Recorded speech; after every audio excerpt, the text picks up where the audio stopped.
You'll all become my dinner. Starting with you. Ow! Buti, stop! 6 months, Puppy J.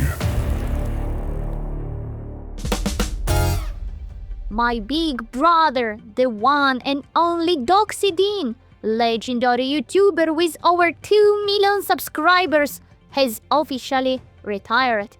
And guess what? He left everything to me. Which means I, Puppy J, now have the power, the platform, and the production value to create the most popular Sunday show in the world. So, let's call my financial advisor Shark and find out just how much fancy video gear and high-end stuff I can buy. Hi, Shark. Hello, Puppy J. I just need a full evaluation of the Oxygen Media empire I just inherited. How much it worth? Give me the full number, down to the last squeaky toy. Let me check. Factoring in audience sentiment, brand equity, recent tail-to-tail comparisons, and the legacy drop-off curve. Adjusted for post-din depreciation. Yep, according to the latest forecast, your empire is currently valued at 10. What? 10 millions? No, just 10. $10. Only 10. You're broke. What? Now I'm crying. Guys, I'll pay you. I'll use the credit card. No, wait, no, the camera, no camera. So, turns out the legendary Doxydine Media isn't worth that much without Doxydine. Which means I have to build this show from scratch, just like my brother did before. But hey, at least I'm not alone. I've got family, friends, and thankfully, they don't charge me for building this beautiful cardboard studio. But everyone I did hire ran off the second they realized I can actually pay them. So now, to build the best show in the world, I need to hire a real field reporter as soon and as cheap as possible. My name is Puppy J, and the show must go on. How to deal with stress? Easy. Ride a Roomba. It's basically like driving a car. Wait, did it just stop? Hey, bro, are you okay? Software update complete. Hey, where are you going? Wait. Please stay. Traitor! My name is Puppy J, and with every bark, I am a spark. I thought we were a team. We'd been together since I was 3 months old.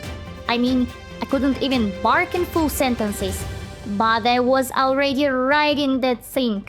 And now, he left, didn't say a word. And all I could do was wave at him through the window.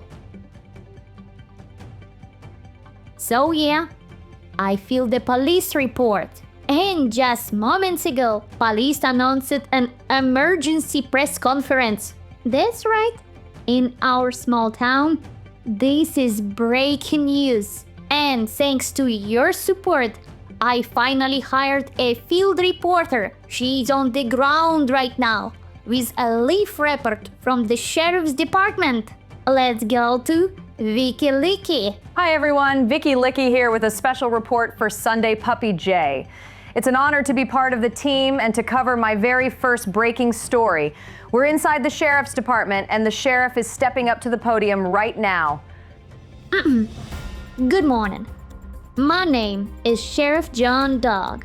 I've served this town for a long 57 months, which, in dog years, is basically forever. And in all that time, we've never had a single real crime.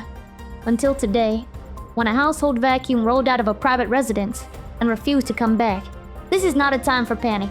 Let me be clear, no one is in danger.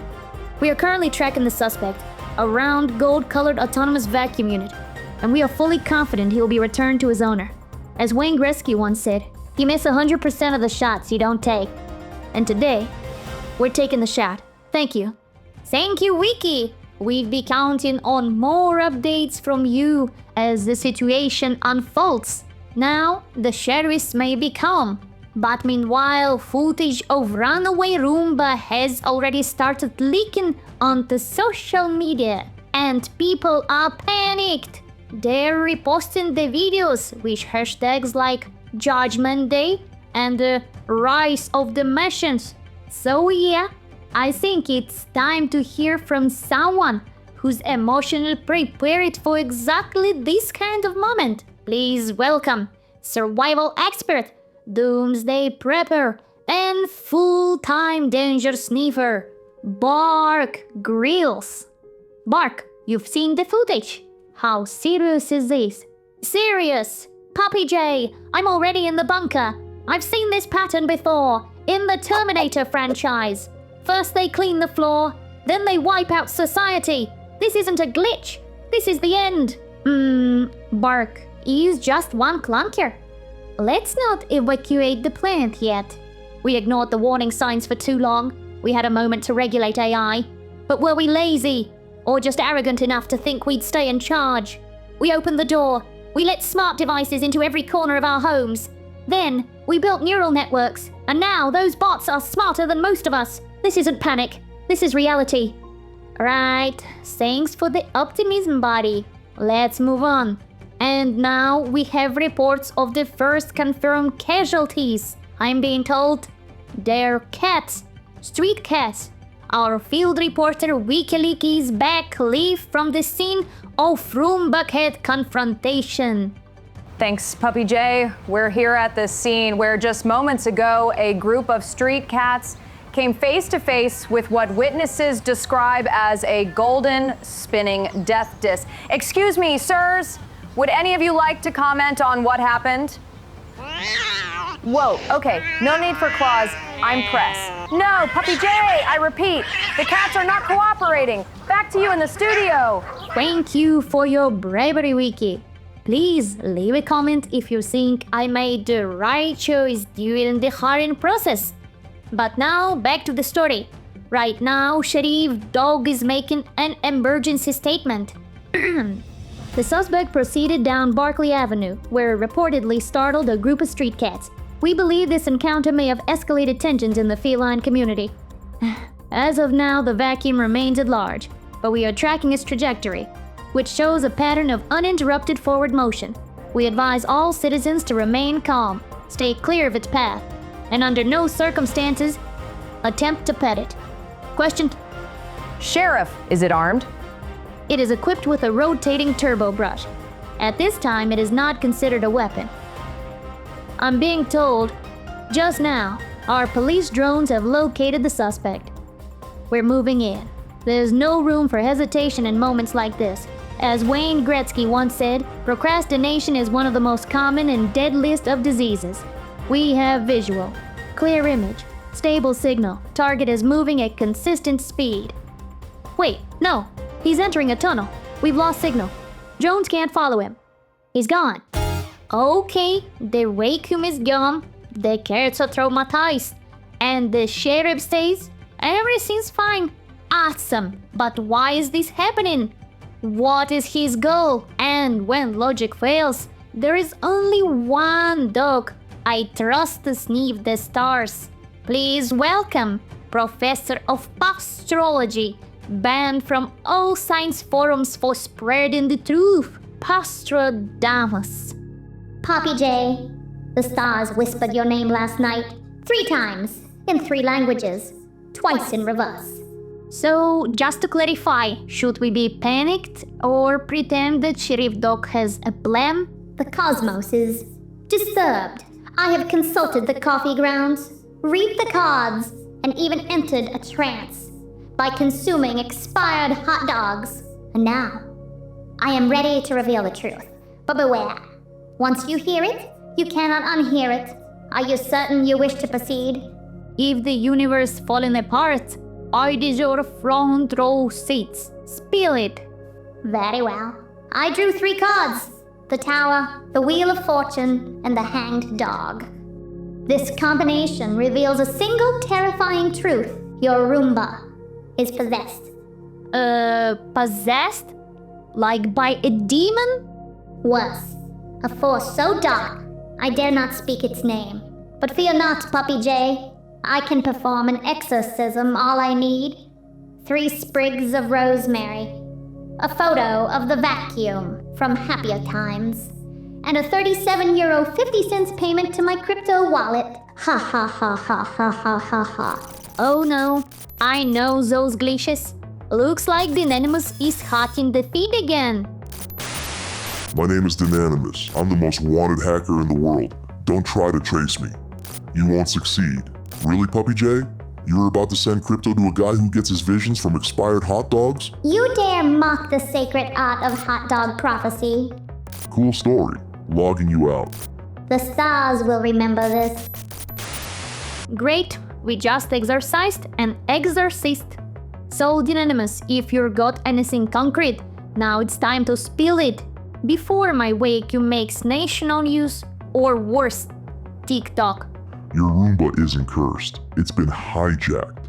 And this isn't even the first time a hacked vacuum in the US yelled slurs at a family through its speaker while live streaming them through its camera. This kind of thing is hilarious when it's not happening to to my favorite YouTube host, so yeah. I'll find whoever's behind this, and when I do, I'll reprogram their coffee machine to make tea. Earl Grey. Justice will taste like bergamot. Brace yourself. Okay, that was a lot. But while Dynanimus is out there plotting his weird revenge, we're getting more reports now. Another incident just happened right in the city center. New victims, new damage, same suspect. Let's go live to our field reporter, Vicky Leaky. Thanks, Puppy J. I'm standing outside what was, until just minutes ago, a perfectly peaceful flower stand, but then the suspect vacuum appeared out of nowhere and made off with one of the most expensive bouquets. I spoke with the owner. Here's what he had to say. It just rolled up. No warning, no peep. Snatched my best bouquet and zipped off. This is a small business. One bouquet that's half my margin. At this time, the motive remains unclear. Romantic gesture, strategic distraction, or just the next move in something much stranger. Back to you, Puppy J. Wow, his motifs are getting less criminal and more confusing. We need insight. Let's bring the specialist. Please welcome licensed therapist, empathy expert, and simply the best, Dr. Positive. Hello, Puppy J. Hi, doctor. Looking at the suspect's recent behavior, how would you describe his psychological profile? Is he a psychopath? Not at all, Puppy J. I've met plenty of psychopaths in my practice, and this vacuum isn't one of them. His actions suggest something else, something more tender. In fact, I believe he's in love. In love? No offense, doctor, but that's absurd. He's a robot. He doesn't have feelings. The facts speak for themselves. Just look at the way he pushes through obstacles. Climbing walls, falling down, getting back up. Again and again. Only love makes someone try that hard. You're just a little too young to understand. Okay, thank you, doctor. We now have a lot of very different theories. But what is driving my Roomba? Let's check the latest drone footage. Maybe it'll give us something new to think about. Did you see that? He broke formation to clean up sunflower seeds. For a second, I felt like the real him was still in there. Like maybe he hasn't completely forgotten who he is? Oh, I'm getting word from Wiki. Sheriff Doc is about to make another emergency statement. Let's go leave. The pursuit continues. Unfortunately, the suspect is moving too fast and across terrain that's inaccessible to our service vehicles. However, we've just received new CCTV footage. It appears the robot may have hit a snag. he had help. We may be looking at a coordinated effort. Effective immediately. I'm declaring a state of emergency. This vacuum is more dangerous than we thought, and I now believe his final destination is the bank on the east side of town. Miss Licky, you had a question? Sheriff, with all due respect, the suspect's path has been perfectly straight all day. Wouldn't it make more sense to intercept him at the Central Plaza? This is clearly a diversion. As Wayne Gretzky said, I skate not to where the puck is, but where it's going to be. So we're going to the bank. All units, pause on the pedals. Let's move out. Huh, so the sheriff think it's all about money? Well, if we're talking about money, I know exactly who to call. A certified financial analyst, stock expert, and probably the wealthiest shark in the ocean. Welcome, Shark. Hey there, Puppy J. So, what's your take on my runaway vacuum? I think it's pretty simple. You said it got a software update right before it bolted? Classic corporate sabotage. They push out updates that break old devices, so you're forced to buy new ones. And when your vacuum runs away, guess what? Not covered under warranty. So you think the corporations are behind this? Wouldn't be the first time. I say we file a class action lawsuit, but first we need to find other victims of this update. Okay, but what if, as Dr. Positive would say, he's actually in love and heading to a date? Highly unlikely. And even if it's true, I doubt it's in the user agreement. I'm off to track down more vacuum owners and figure out my cut of the settlement.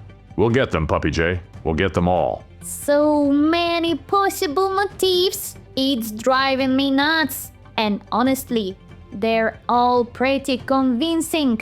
I don't even know what to believe anymore. Let's just wait and see how this ends. Over to Vicky Licky, live on the scene. I know the official says the suspect will turn east, but something doesn't feel right. Its path has been perfectly straight all day. And if you extend that line, it ends right here. And I trust my journalistic instinct. So far, the plaza is empty, nothing suspicious in sight. Wait, hold on. I think I see something.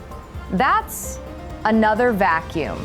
And there's our suspect. We might be getting close to an answer. Oh no! I think I know what this is!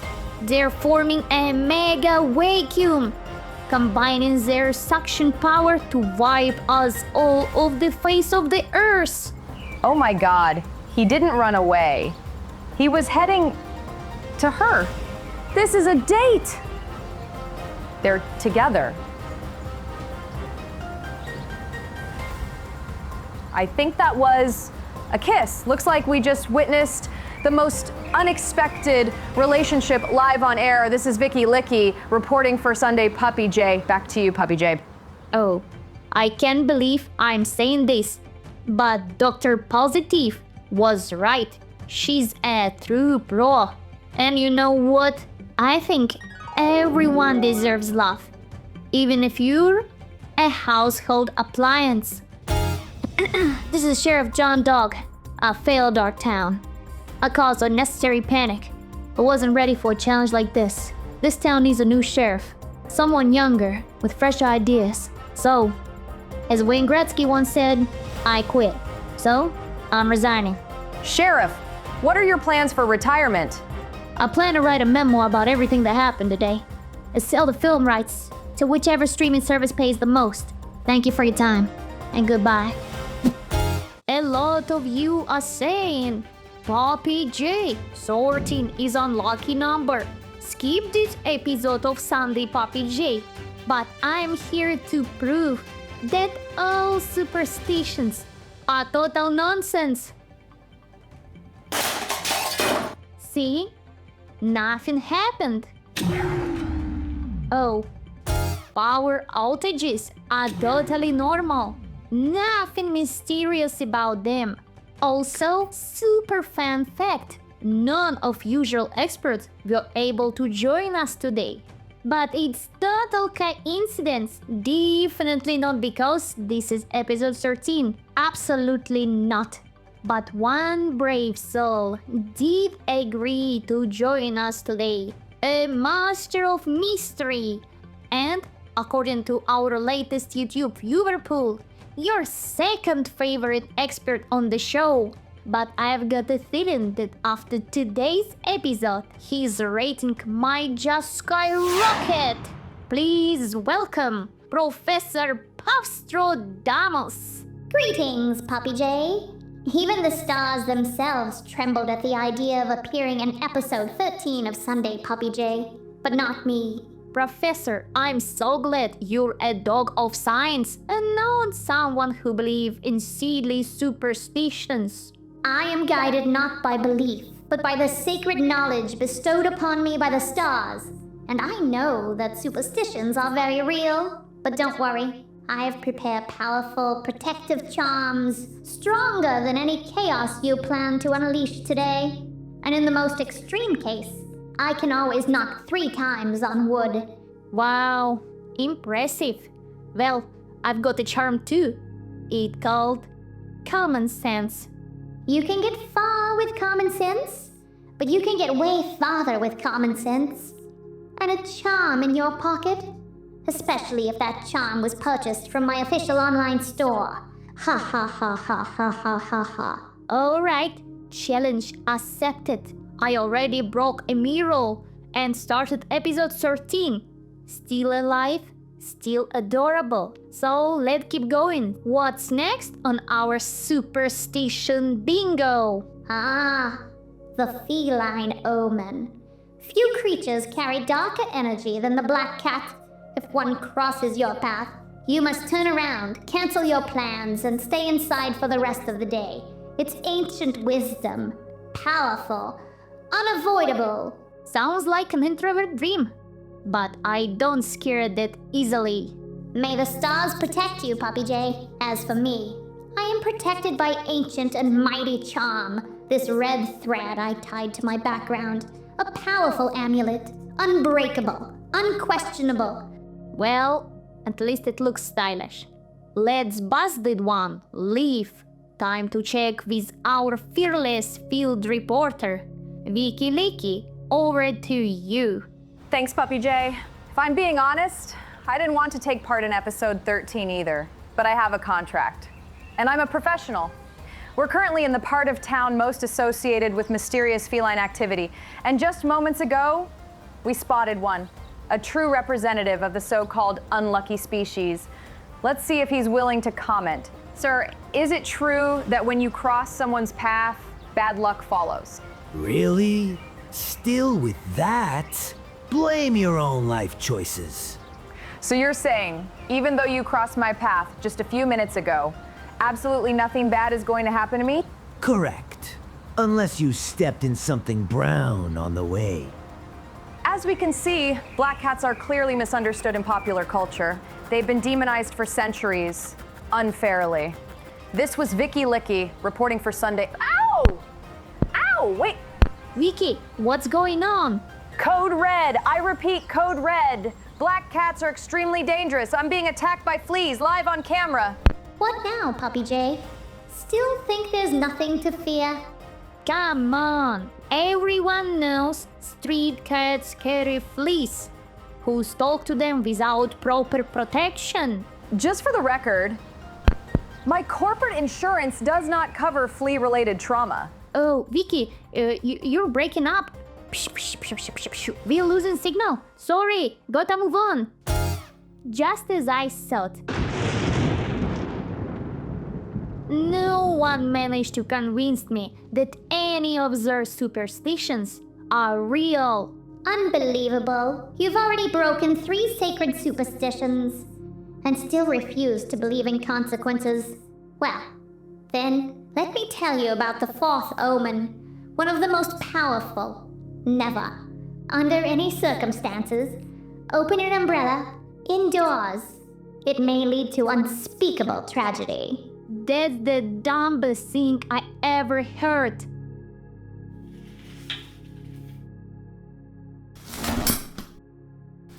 See?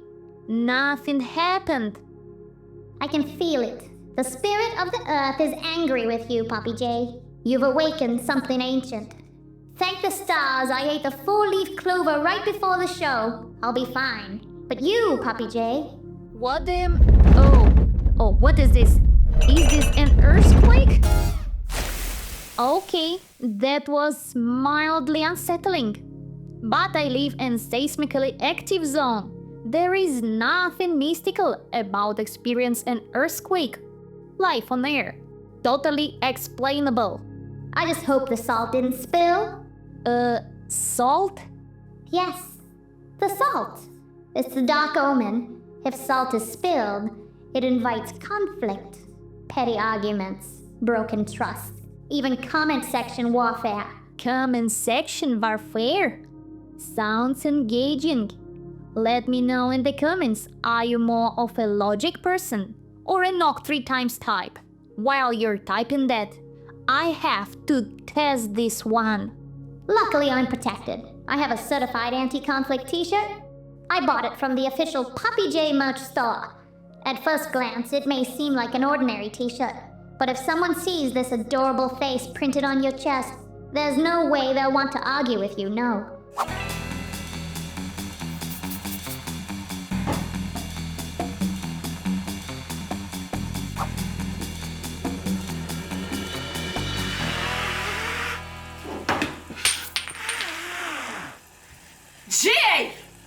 She has no proof. I wore a mask. Legally, she can't be mad at me without evidence. She can't be mad at you because you are protected by the ancient sigil, printed on that very mug. A powerful charm, word of forgiveness, blessed by retail. Ancient? It's a bit of a stretch. This collection's only like 3 years old. Still, coolest mug in the studio. Available now. Link in the description. You really think nothing can touch you? Fine. Then let me tell you about the most dangerous superstition of all. Never, and I mean never, walk under a ladder. Because if you do, honestly, I don't even know what happens. I've never met anyone who survived such a magical incident. So, it's time for another leaf experiment. WikiLeaky reporting from the front line of superstitions. We're currently standing in front of a wooden ladder. And let me be clear, I will not, under any circumstances, walk underneath it. Absolutely not. No.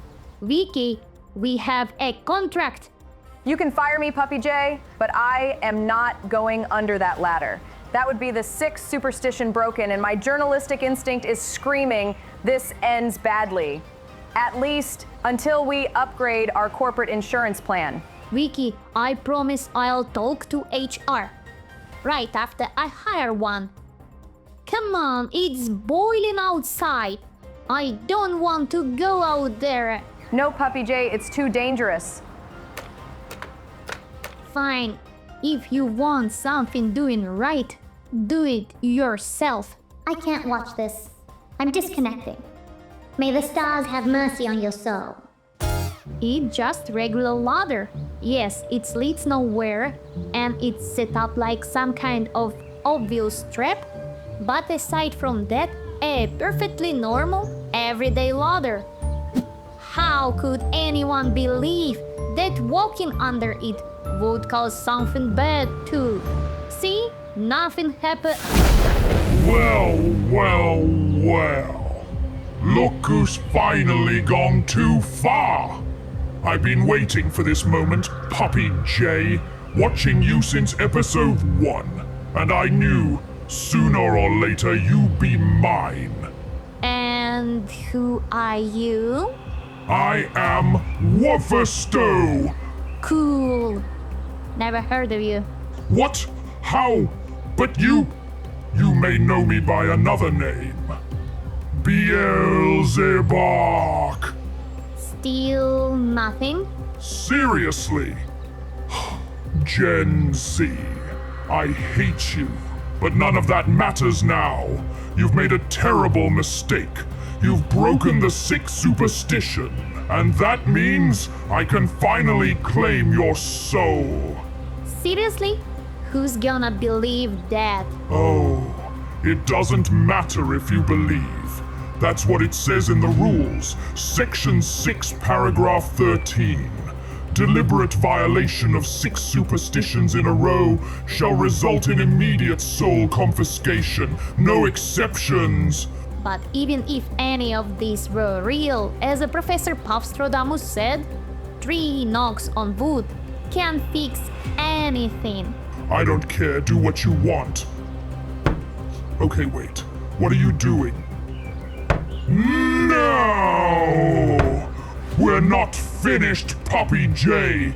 This isn't over. We'll meet again. I swear it.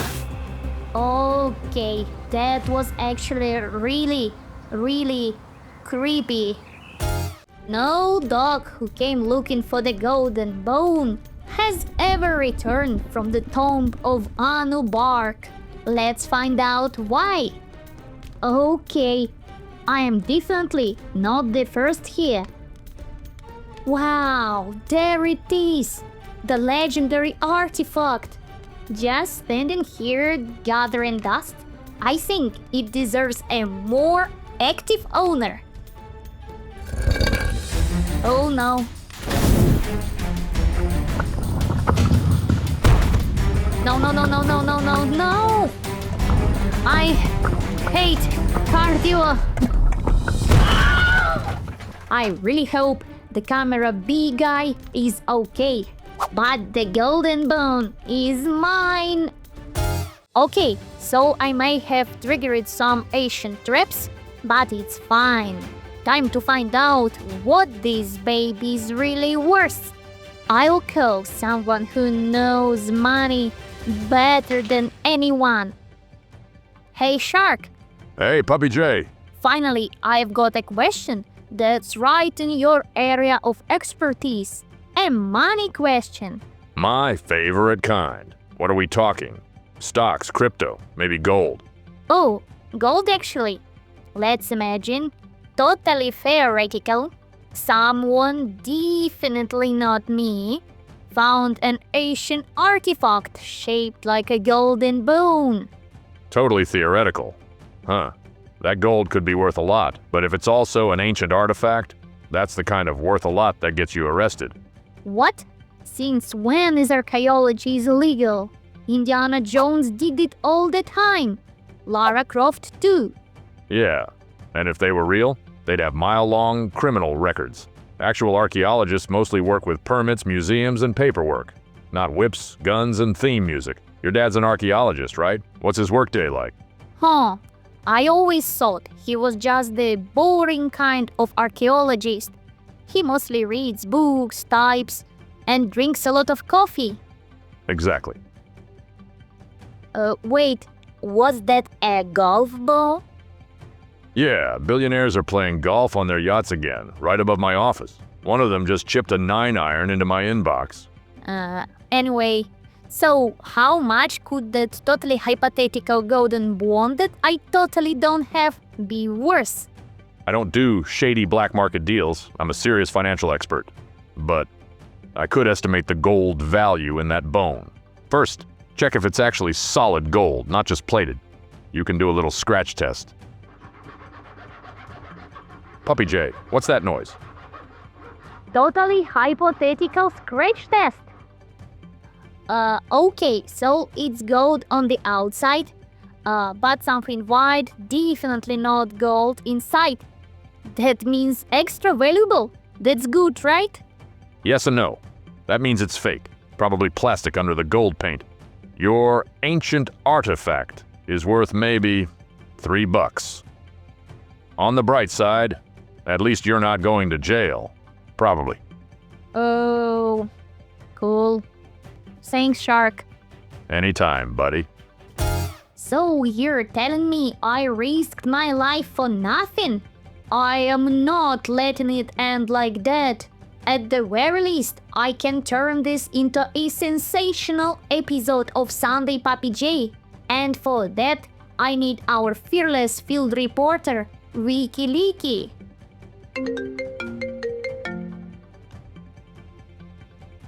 Yes? Vicky, I've got a scoop for you. Puppy J, I am officially on sick leave after that insane flea attack during my last report. If you've forgotten how traumatic that was, you can refresh your memory using the pop-up link in the top corner of the screen. Wiki, some nasty criminal, clearly with zero understanding of archaeology, just robbed the tomb of Anubark and stole the priceless golden bone. This could be the breakthrough our careers have been waiting for. Say no more, Puppy J. I'm on it. We're here at the mysterious tomb of Anubark, where, according to early reports, the heist of the century has taken place. Sources say that the ancient artifact known as the Golden Bone of Anubark has been stolen by an unknown suspect. It really is a mysterious place, mainly because nobody can explain how an ancient Egyptian tomb ended up in the southern Europe, right on the Adriatic coast. Ah, classic trap. Looks like the promise of easy treasure turned this place into the tomb of many adventurers. Huh, that's odd. I see names in English, right here, mixed in with the ancient Egyptian symbols. This is where the golden bone of Anubark was kept. Now, it's just an ordinary chew bone. Vicky, is there any evidence that might point to the suspect's identity? Let's have a look around. Nothing worth our attention. Oh, wait, I see something. A security camera. A security camera? My journalistic instincts tell me this footage will have all the answers. Wow, this equipment is as ancient as the tomb itself. Looks like it's from the 20th century, maybe the 90s or even the 80s. I saw one like this in the Museum of Journalism back in college.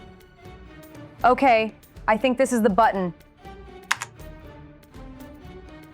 I can't quite make out the criminal. Maybe if we zoom in. And now, enhance the image, just like in the old movies. There we go. Puppy J, I think we found the thief.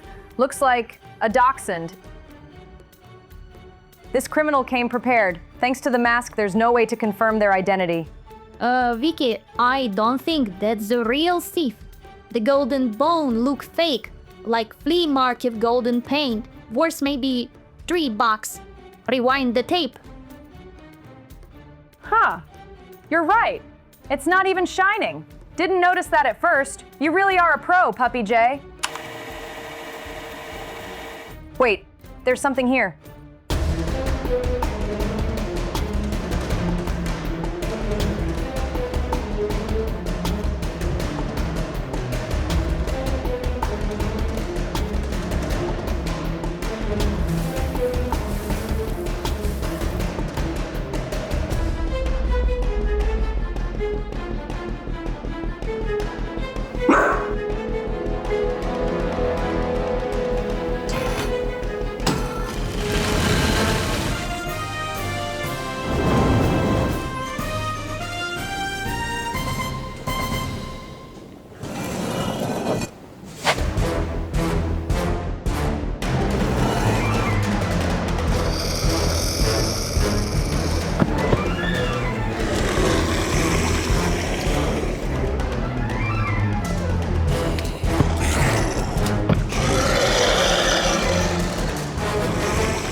Jay, you're absolutely right. The bone was stolen long before.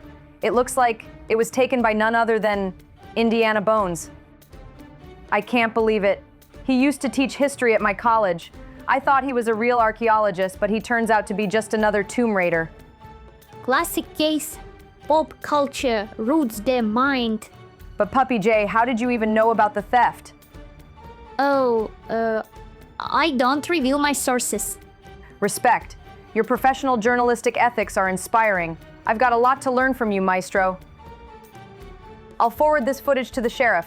Well, to the new sheriff we'll get after the elections, of course. We want justice to be served.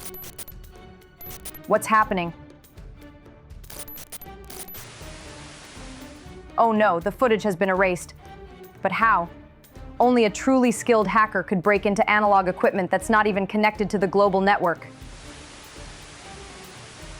It seems this case is far more complicated and dangerous than we thought.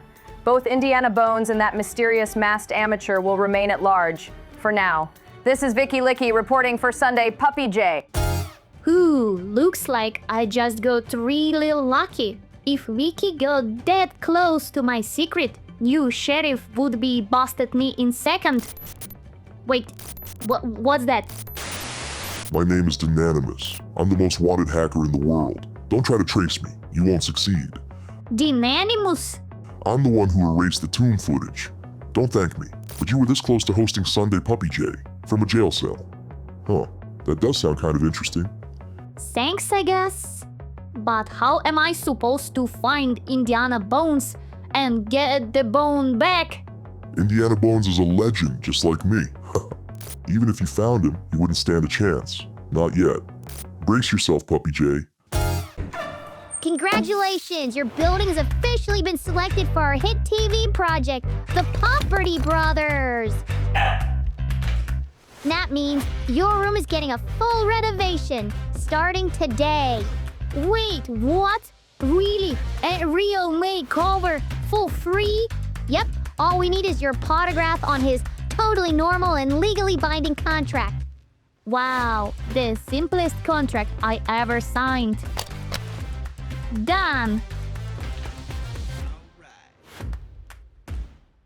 Alright, welcome to the client's living space. 4x4 meters, classic box, huge potential. And here we have the central mattress, a bold design choice, serving as bedroom, office, and judging by the pizza box, probably the kitchen too. It's practical. Practical, yes. Aesthetic, no. What do you think, Jonathan? Exactly. The vibe here is college dropout with fur. Hey, this is carefully curated lifestyle. I've got constant deadlines. Saving time by never leaving the mattress is pure efficiency. Speaking of curated, 3 identical suits. Wow! Have you considered applying to Fashion Police instead of us? This is classic. All right, I already see the direction of our work. In just 2 hours, this den will become the coziest room in town. 2 hours? Dead fast? Absolutely, we're pros. But first, we'll need you to step outside. Renovation is about to begin. All right, while the Popperty Brothers are working their magic, I finally have time to tell you something huge. I've got a message from someone legendary, someone who personally reached out to, from someone I never saw. Okay, you win. I guess I'll tell you later who this great and very powerful individual was that messaged me. But for now, let's find out what's actually happening there. Food is sealed off, looking tense. Jane, you can't come in. We're not done yet, and we don't want to ruin the surprise. Jane? Did he just call me Jane? Jonathan, get the jackhammer, and bring the backup jackhammer. This wall refuses to cooperate. Well, if I am not allowed in, maybe my field reporter is. Vicky Licky, you're up. Puppy J, I've crossed the barrier and entered the very heart of the renovation. My journalistic instinct told me to turn back, but I came prepared with my mic and my hard hat. Because on sites like this, safety isn't a guideline. It's a law written by someone's blood. I wasn't supposed to be here, but my press badge got me through the plastic. The air is thick with dust, the noise is relentless, and yet this is where the story lives.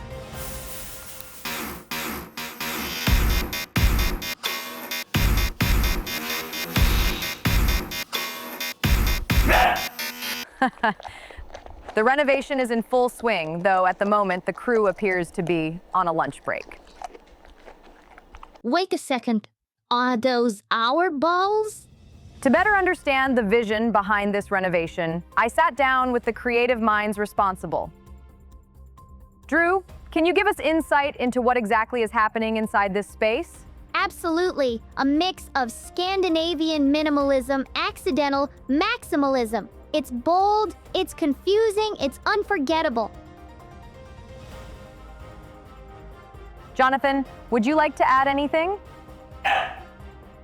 Powerful. What a man! After just one bark, I knew Jonathan is a true professional, a legend in the world of renovation. And you, what's your role on this project? Oh, I'm more into promotion. I just hang around for content. You've heard of social media, right? Short videos. These days, even construction companies need to go viral. Otherwise, you're invisible. Haha, just look at this reel I shot 5 minutes ago. It's gonna bring in dozens of clients.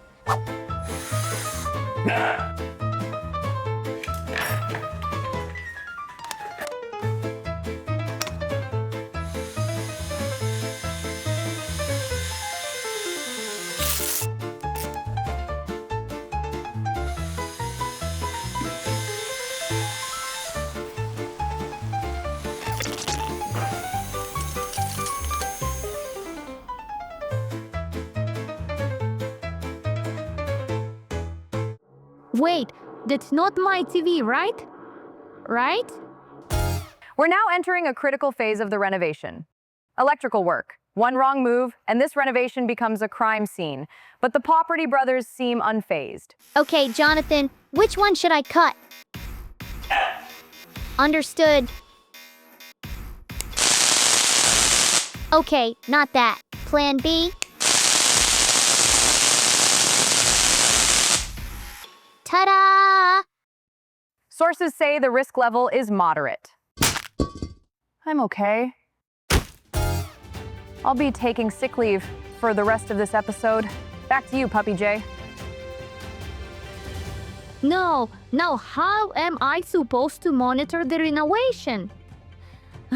Well, they said it'd be done in 2 hours. Should be any minute now. 4 to 6 days later.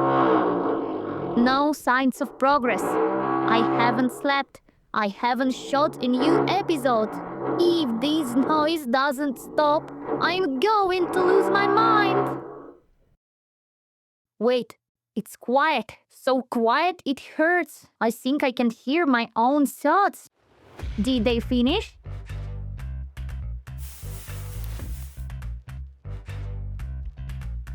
Ta-da! Welcome to your brand new lifestyle sanctuary. What is this? Walls painted a gentle rose pink, exactly up to where we could reach. A brand new designer scratching post, floating shelves for maximum alone time, and a deluxe litter box with ultra-absorbent, totally odorless crystals. What is this? This isn't just a room, it's a statement. We call it Modern Zen Meowtropolis. But this is a cat room. Haha, exactly, isn't it perfect for Kitty Jane? I am not Kitty Jane. I am Puppy J. Okay, yes, I have paws and a tail and technically whiskers. But I am not a cat. I am a dachshund. A dog. Well, you know, in today's world, you can't judge anyone by appearance.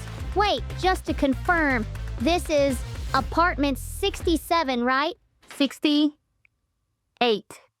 Then what did our other team do in 67? Is this some kind of prank from the dog side of TikTok? I tried arguing with the TV show, but apparently the contract was more binding than it seemed during the very careful initial reading. Anyway, I just hope Kitty Jane likes her new room. Not less that I hate mine. But this week wasn't all bad. Remember earlier when I tried to tell you something big, but the construction noise kept cutting me off?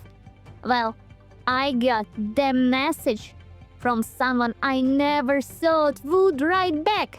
A legend, a mystery, a noble creature of the night. Count Bakula himself.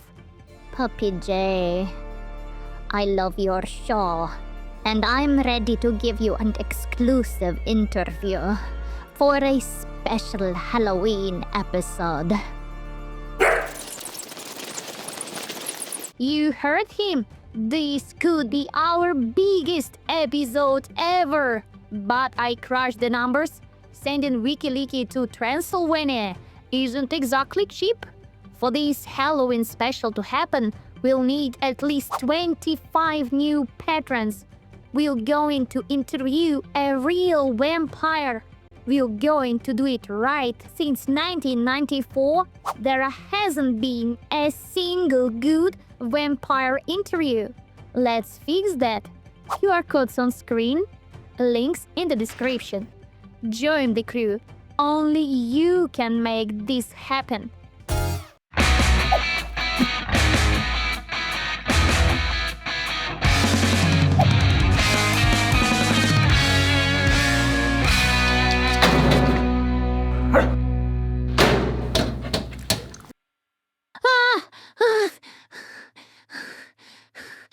Dr. Positive, I need emergency therapy. Here at Positive Therapy, we believe every trauma deserves a treat.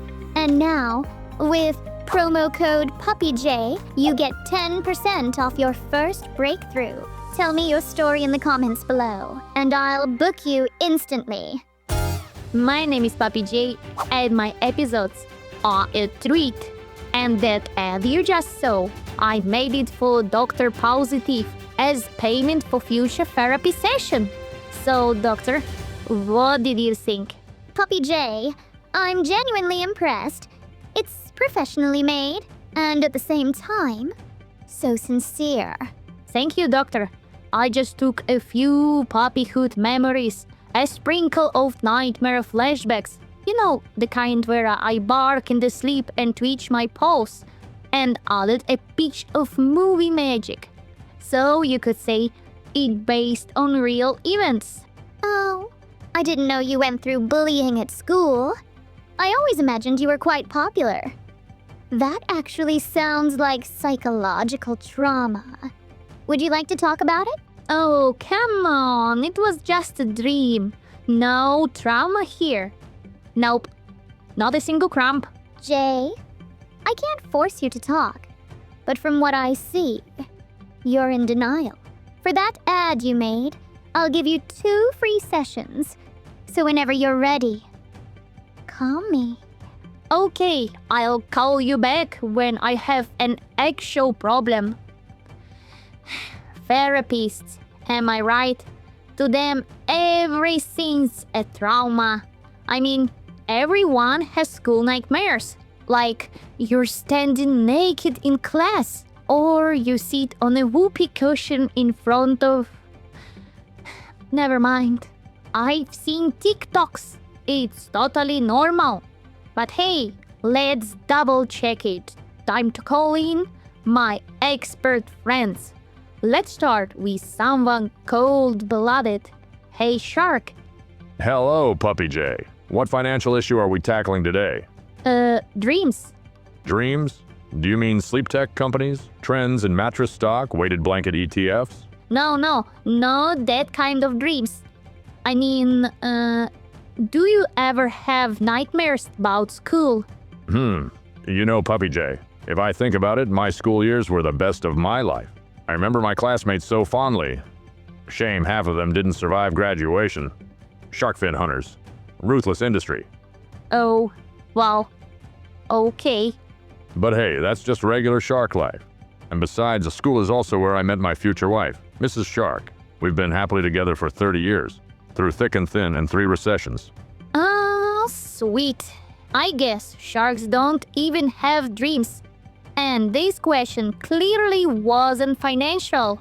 Maybe shark just not the right kind of expert. I just need to ask someone who understands the subconscious. Someone who literally lives among the stars. No one other than Professor Postrodamus. Hi, Professor. Greetings, young Puppy Jay. Professor, do you ever have nightmares about school? About school. Jay, perhaps you're unaware, but I graduated from the School of Celestial and Arcane Miracles. SCAM for short. There were only spells and unicorns. So, no nightmares? Never. I choose my dreams myself, in accordance with the stars. Wow, I want to choose my dreams too. Alas, to master this technique, you must be born in a reed field under the constellation of Libra, sometime between April and June, to the sound of a penguin singing. Wow, that's incredible! You must receive amazing training at SCAM. Thank you, Puppy Jay. And by the way, I believe your viewers have been waiting long enough. It's time to unveil the September horoscope. And remember, astrology is the most accurate science. Even Netflix now curates shows by zodiac sign. And if corporations believe in it, then it must be true. I mean, when have corporations ever lied? Exactly, never. Ha ha ha ha ha ha ha ha. Wow, that sounds super scientific. I can reveal what awaits you in your horoscope right now. Of course, I want it. The stars will remind you of your very first crush, and your heart will respond with a deeply awkward thump. Wait, what crush? I don't have a crush, right? The stars know better. Thanks, Professor. Great horoscope, very helpful. Totally not unsettling at all. Why is everything today reminds me of school? Nightmares, trauma, crushes. Even the horoscope is handing out homework. I need a break. Maybe I'll go for a walk, clear my head. The usual. I've been only once here. Right. To me, every guest is a regular, so cucumber water. Not today. Give me something stronger. Toilet water. Funny how the season changes and suddenly everyone wants something stronger. Looks like it.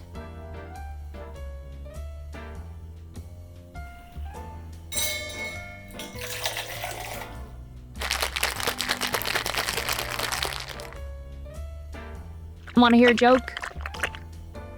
Do I have a choice? If you had a choice, you wouldn't be here. Then, yes. Do you know what they call a dog who always forgets his homework? Forgetful retriever? Close. Slobrador. It's a common mistake. Most can't tell the difference between a Labrador and a retriever anyway. Oh yeah, totally. Bartender, hit me again. Careful, kid. You know, every fall they start showing up. Same look, like the past just barked at them. Same order. And sooner or later, they tell me the story. About the girl in the first row, the one who looked at him just once. Or the bullies. Or the coach who said, "You're too short to join the football team." Different faces, same pain. They all think a second round of toilet water will fix it. But I like you, kid. So I'll tell you the truth. It never does. You alright? I think I need to call my therapist. Hi, doctor. So, I've been thinking, and I might feel a tiny bit weird about something I said earlier, but yeah. I'm glad you finally decided to talk, Puppy Jay. That takes courage. Now, tell me what school was like for you. Well, it actually wasn't all bad. Sure, the Corgi brothers used to bully me. But then my big brother Doxydin took care of them the Dachshund way. But there was one day, one moment I'll never forget.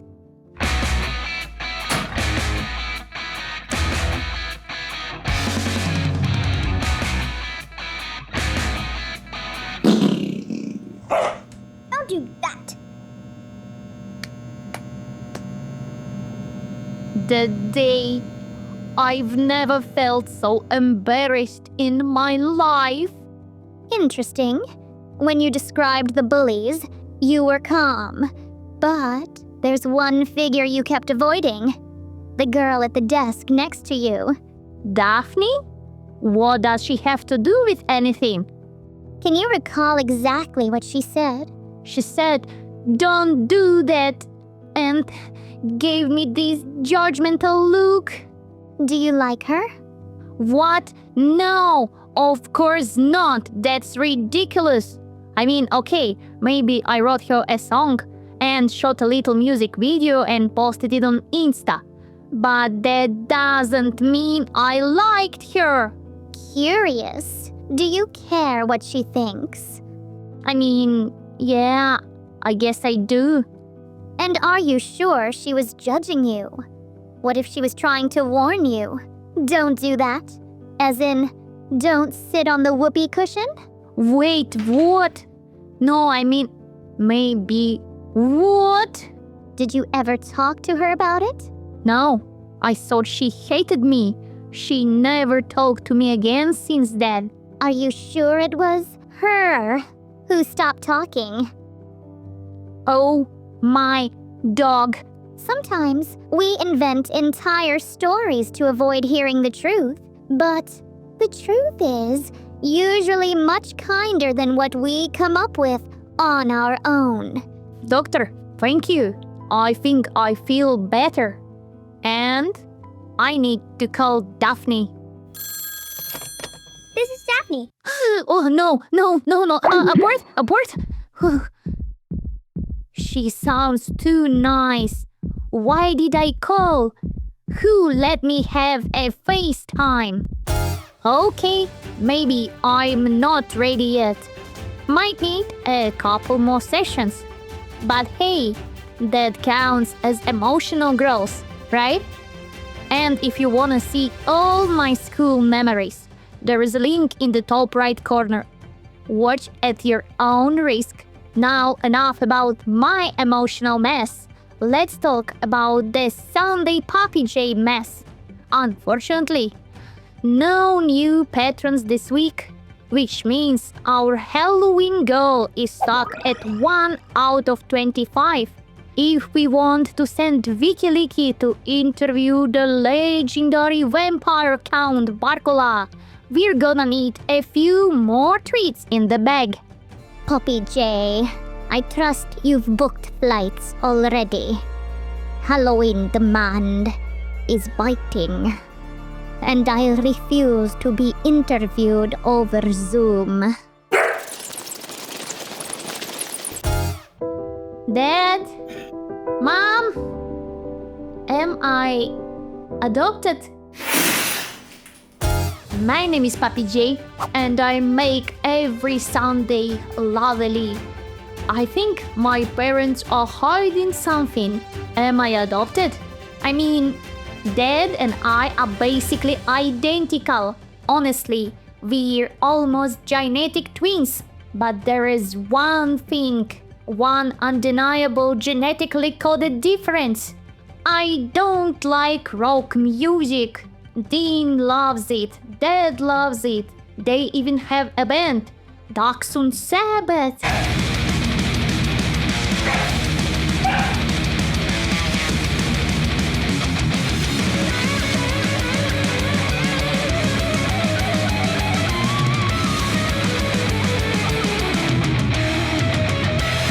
Even mommy loves it. And that's not taste, that's DNA. I am done living in mystery. I'm going to find out who my real parents are. What's happening? Why is everything glitching? It's me, Denanimus, most wanted hacker in the world. Don't try to trace me. You won't succeed. Denanimus, you really have the worst timing.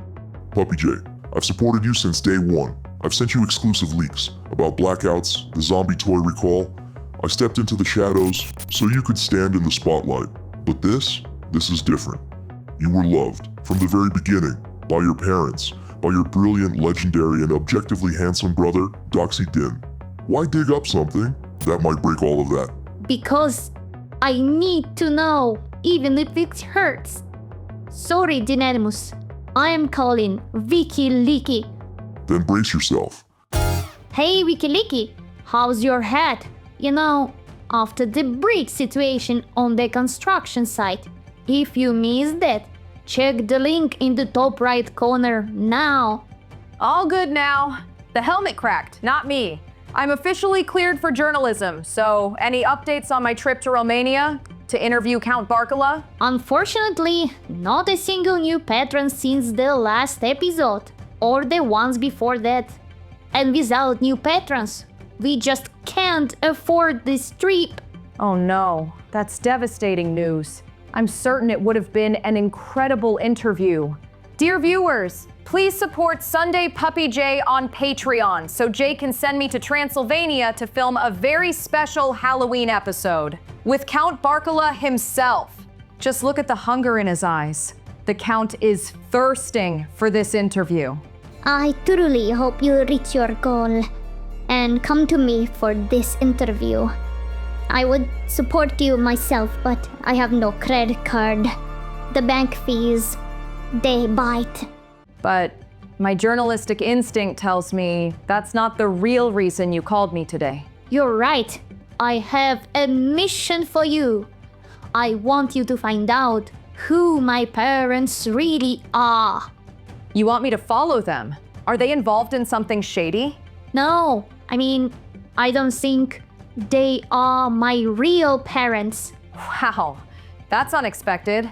At first glance, you do look alike, but you're the only one in the family who doesn't love rock music. Not like Doxy Din, or your dad, or even your mom. The more I think about it, the more your suspicions start to make sense. Yes, that's what I've been saying. All right, I'll take the case. And there's only one reliable way to solve this: a full genetic test. I'm standing outside a cutting-edge genetics lab, where very soon we'll uncover the truth about Puppy Jay's origins. Who is he really? Today's mission brings us face to face with one of the greatest minds in modern genetics, Dr. Barkovits, renowned scientist, author of Genes and Barks, and my former genetics professor at the College of Journalism. Greetings, young lady. How may I assist you? I'm investigating a case involving Puppy Jay. We're trying to determine if he's adopted. I see. I couldn't help you with that. Did you bring any genetic material? That might have slipped my mind. Puppy Jay, we need a genetic sample. Hair or saliva. Hurry! Science.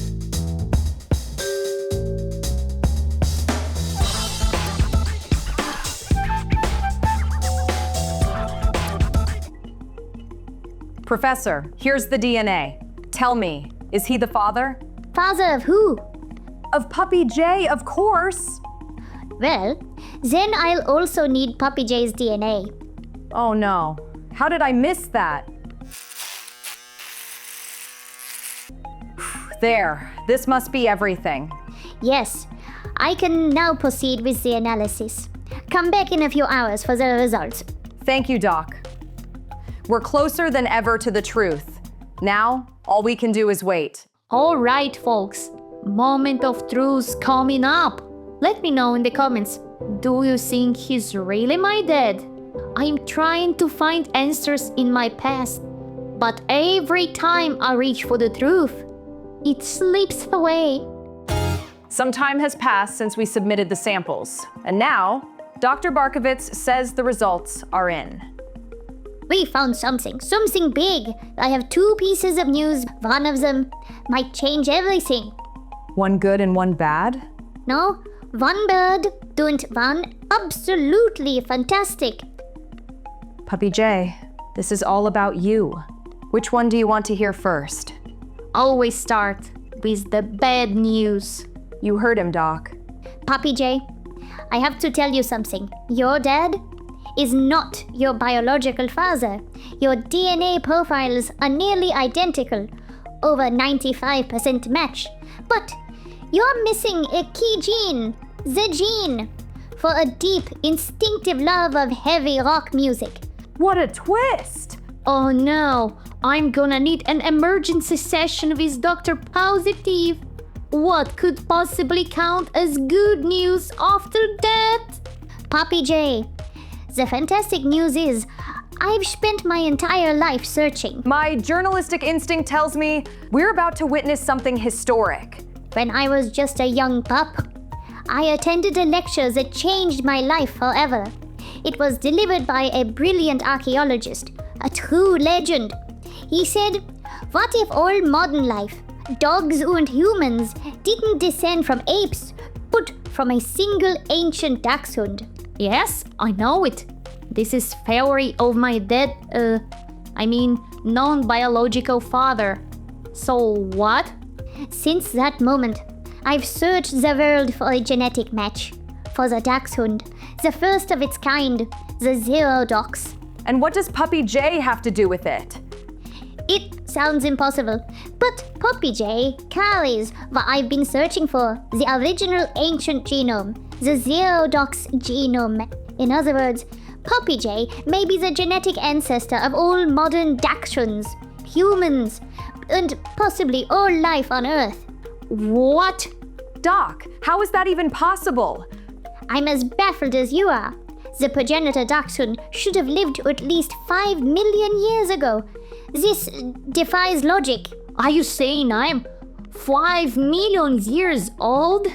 There must be a rational explanation, and I intend to find it.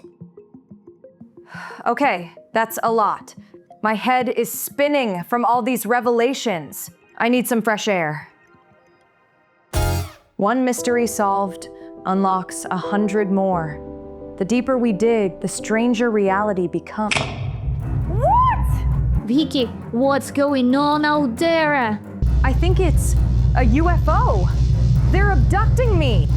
I don't understand anything anymore. Okay. Looks like I've been abducted by aliens. Even my journalistic instinct didn't see this coming. You know too much about Puppy J. We'll have to erase your memory to protect the secret of his origin. Wow, you have a memory eraser? That would make an amazing segment. I'm ready. Go ahead and wipe. And, could you also erase my ex? Segment? What are you talking about? We're broadcasting live on Sunday Puppy J channel. What? Just pretend I'm not here. How did no one notice the camera guy? They teach that in journalism school. Now, Mr. Alien, what exactly are you trying so hard to hide about Puppy J's origins? All right. I'll tell you everything. We'll erase your memories afterward anyway. The truth is, we created Puppy J from the genetic samples of the very first dachshunds, collected 5 million years ago on our first trip to Earth. Was he meant to be some kind of weapon? No. We just really liked Doxy Din's videos. And back in 2020, when we briefly abducted him. Wait, I know this story. Doxy Din shared it in one of his videos. If you haven't seen it, you can watch it now by clicking the link in the top right corner. Correct. That was us. He had a rare illness. We fixed him up. But he looked so lonely. So, we made him a little brother. Okay, that's kind of sweet, but why cover it up? Our ultra-intelligent AI said we should. That revealing the truth would cause a full-scale intergalactic puppy panic. Maybe we should double-check. Hello, how can I help today? Why are we hiding Puppy J's origins if we didn't do anything wrong? Oh, you're totally right. I might have slightly misinterpreted the data. There's no reason to hide anything. Everything's fine. Wait, what? You made this up? What else did you lie about? Don't tell me. I didn't have to leave my wife? Oh, yeah, that was a metaphor. Oh no. Turns out, even aliens with hyper-advanced technology can't stop their AI from hallucinating.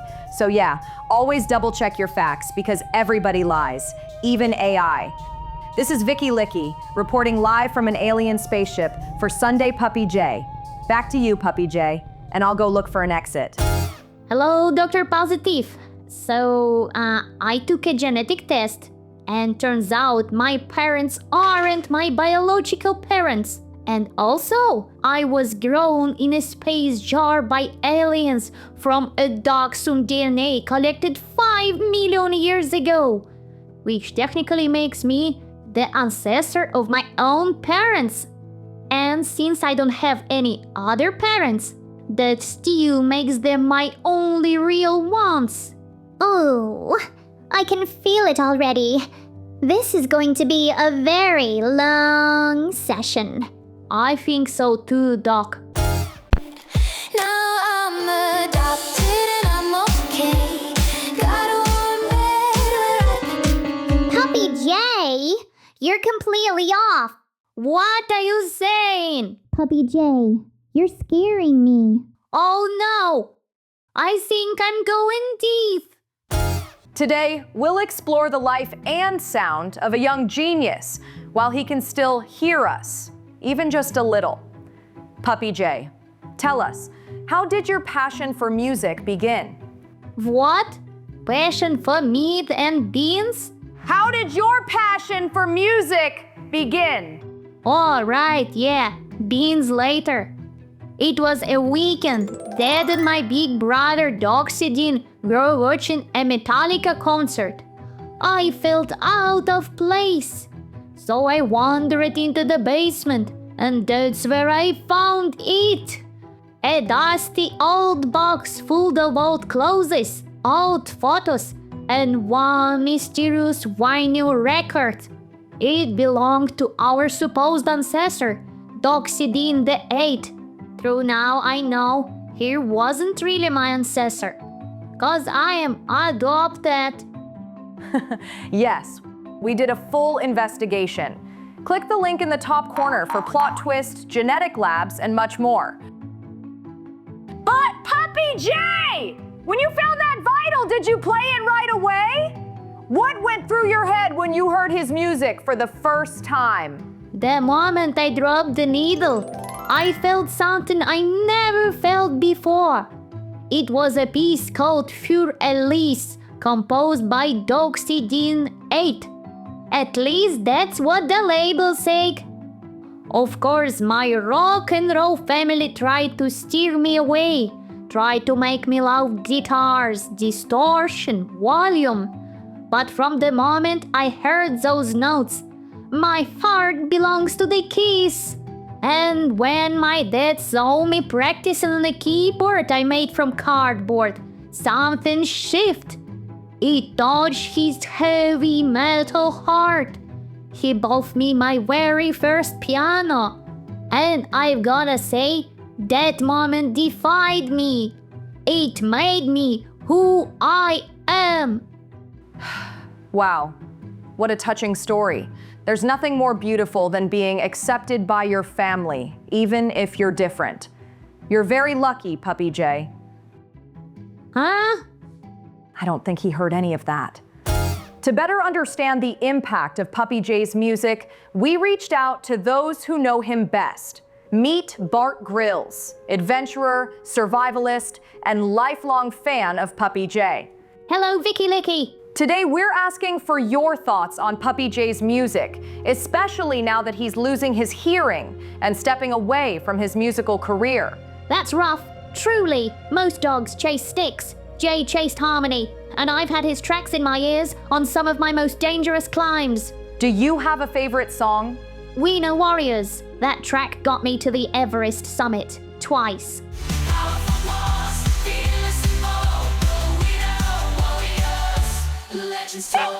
If you had to describe his music in just one word. Just one. Just one. Possum. Any final words you'd like to send to Puppy J?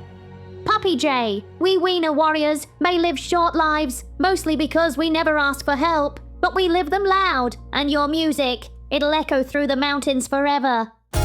But his musical journey wasn't always grand pianos and viral fame. Puppy J! Fame didn't come overnight. What happened in those in-between years? Yeah, those were rough times. Especially the day YouTube by mistake demonetized my brother's channel. We're all working on that channel back then. And suddenly, poof, no income. My paws on the keys were our only source of income.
I didn't always bring much home, but hey, my music never let us go hungry. Wow, you really clawed your way up from the bottom, huh? And then came your breakout moment, the viral sensation. You became a galactic scale superstar, right? And what scale? What now? Galactic scale superstar. It took me years to feel like an artist again. But when I finally did, I wrote my first real album, Paws on the Keys. A legendary album, a bold debut, and yes, Paws on the Keys is available now on all major streaming platforms, Spotify, Apple Music, and more. Just click the link in the top right corner of your screen. My personal favorite? Cosmic DJ. It's catchy, explosive, and it stays in your head for days. JJ, the Cosmic DJ, plays a beat that makes the galaxy sway. JJ, Cosmic DJ, plays the beat that makes the galaxy sway. JJ, Cosmic DJ, everyone dancing in the milk. Where did that one come from, Puppy J? You know, I kept having those dreams I was floating inside the glass chamber on some kind of spaceship. Back then, I didn't know what that means. I just needed to put it into music. All great art comes from somewhere deep, sometimes even painful. Some say music comes from the heart, others from the soul. But according to one dog in a lab coat, it comes from genetics. Dr. Barkovitz, what do you think of Puppy J's work? It is genius, undeniably, especially the song Evolution. It perfectly aligns with my scientific worldview, a bold musical thesis that humans actually evolved from dachshunds. We are proof. Evolution's funny play. Dachshund roots in human DNA. With a proof. From little pups to humankind. Dachshund's always on your mind. Look around, you can't deny. A bit of sausage dog inside. It explains everything, and in such simple, persuasive terms. I'm confident this track alone will bring our Silly into serious academic conversation, maybe even a TED Talk. So even science says he's a genius. Absolutely. According to Myceli, he carries the Zero-Dox gene, which makes him exceptional. And I sincerely hope he donates his body to science after his passing. I would examine every single cell, especially his brain. Wow, that's a lot. So tell us, Puppy J, how did you find your sound? And more importantly, how did you find her, Lady Suna, the voice behind so many of your tracks? Mysterious, powerful. I couldn't find a single post, interview, not even a selfie. Puppy J, how did you find Lady Suna? One day I was walking home and heard music through an open window. It was a music conservatory. I walked in and it just clicked. That's where I found my mentor. And that's where I found her. She was studying pop vocal. Now the world knows her as Lady Suna. I'm not, used to cameras. Yeah, she's pretty shy. That's why I usually take the heat when it's come to interviews, attention, awards, and fun hugs, of course. Puppy J keeps shouting louder and louder, which can only mean one thing. His hearing is running out. So let's not waste a single moment.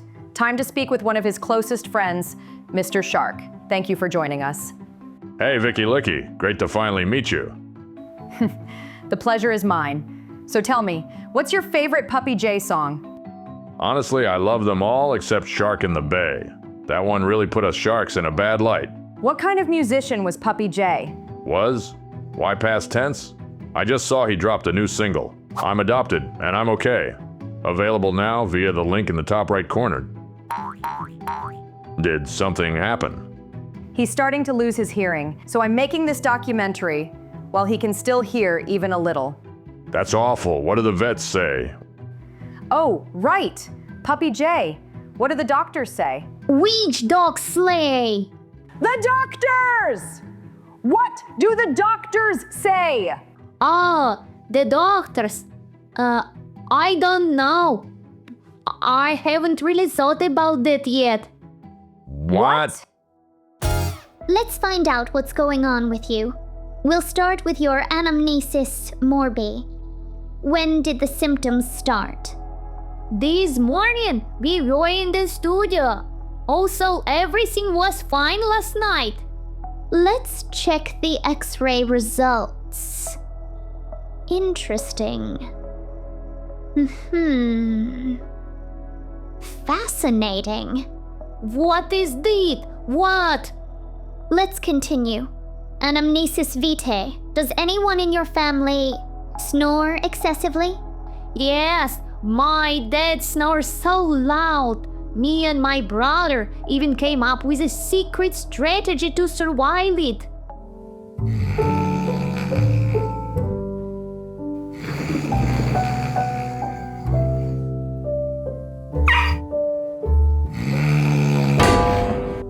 Well then, considering all the data, I'm ready to present a preliminary diagnosis. Obstructio meatus acoustici externi. In simple terms, you forgot to take out your earplugs. Oh, wait, what?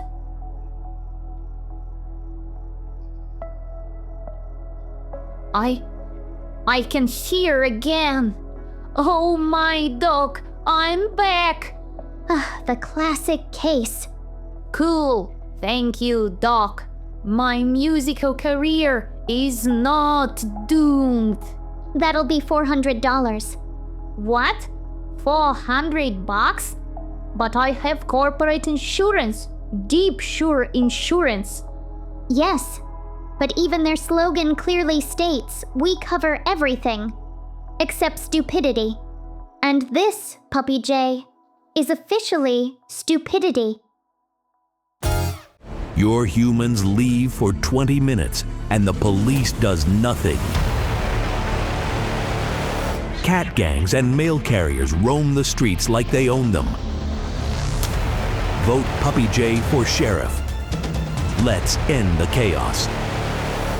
Once and for all.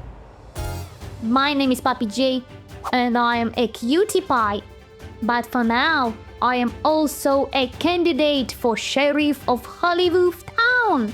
It's not like I really wanted the job, but I got some suspicious loose ends to quietly brush under the rug. If you've been watching this show, you know what I'm talking about. Anyway, I've got solid numbers. Latest polls of my viewers show me leading 75 to 25. Oh, wait, is that the time? I'm already late for the debate. Good evening, citizens of Hollywood. I'm Vicky Licky, and I'll be moderating tonight's sheriff debates. Let's meet the candidates. On my right, a local media star, full-time keyboard smasher, and proud self-declared dog of the people, Puppy J. Good evening, Hollywood. Vote for me or don't. But I already ordered the sheriff hat, so it's kinda happening.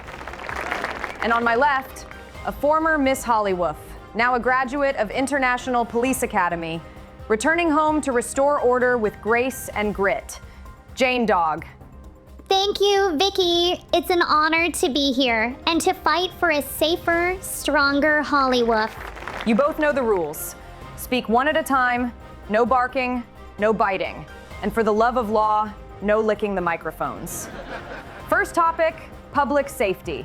Our streets are crawling with cat gangs. They terrorize miniature dogs and spread fleas like confetti at a squirrel wedding.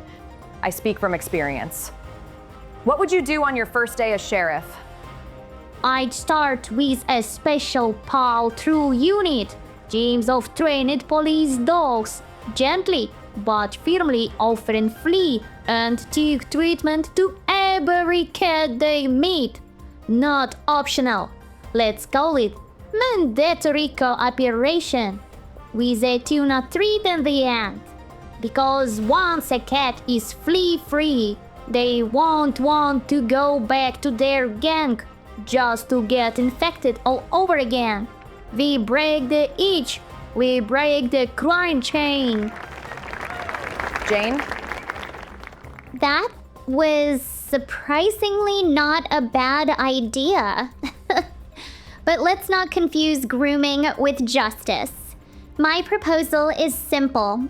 Instead of forcing cats into baths, let's offer them real incentives. Any cat who voluntarily leaves the gang, completes treatment, and agrees to be neutered gets access to free shelter housing, guaranteed food support, and even a reparenting program. Less risk, less temptation to return to crime. And a massive hole in the budget, not just for the sheriff department, but the entire town. Puppy J, debate protocol, please. This isn't a sidewalk rally. Sorry. Okay, thank you, candidates. Before we break, one quick-fire question. Some citizens say mail carriers act like they own the streets. Should the sheriff step in? Absolutely. I love getting mail, especially toy delivery. But I firmly believe doorbell ringing should be criminalized for mail carriers. It triggers barking, hyperactivity, and in extreme cases, falling off the couch. Mail carriers are residents too. We shouldn't treat them like intruders just because they wear vests and smell like envelopes. Instead of criminalizing routine behavior, we need to improve communication between carriers and households, clear boundaries, designated delivery hours. Let's fix the system, not just punish the bark triggers. Thank you. We'll now take a short break. Candidates may consult their campaign teams about round 2 strategy. Pastradamus, you dare! I've got like 2 minutes. How did I do in the first round? The moon blinked thrice during your opening statement.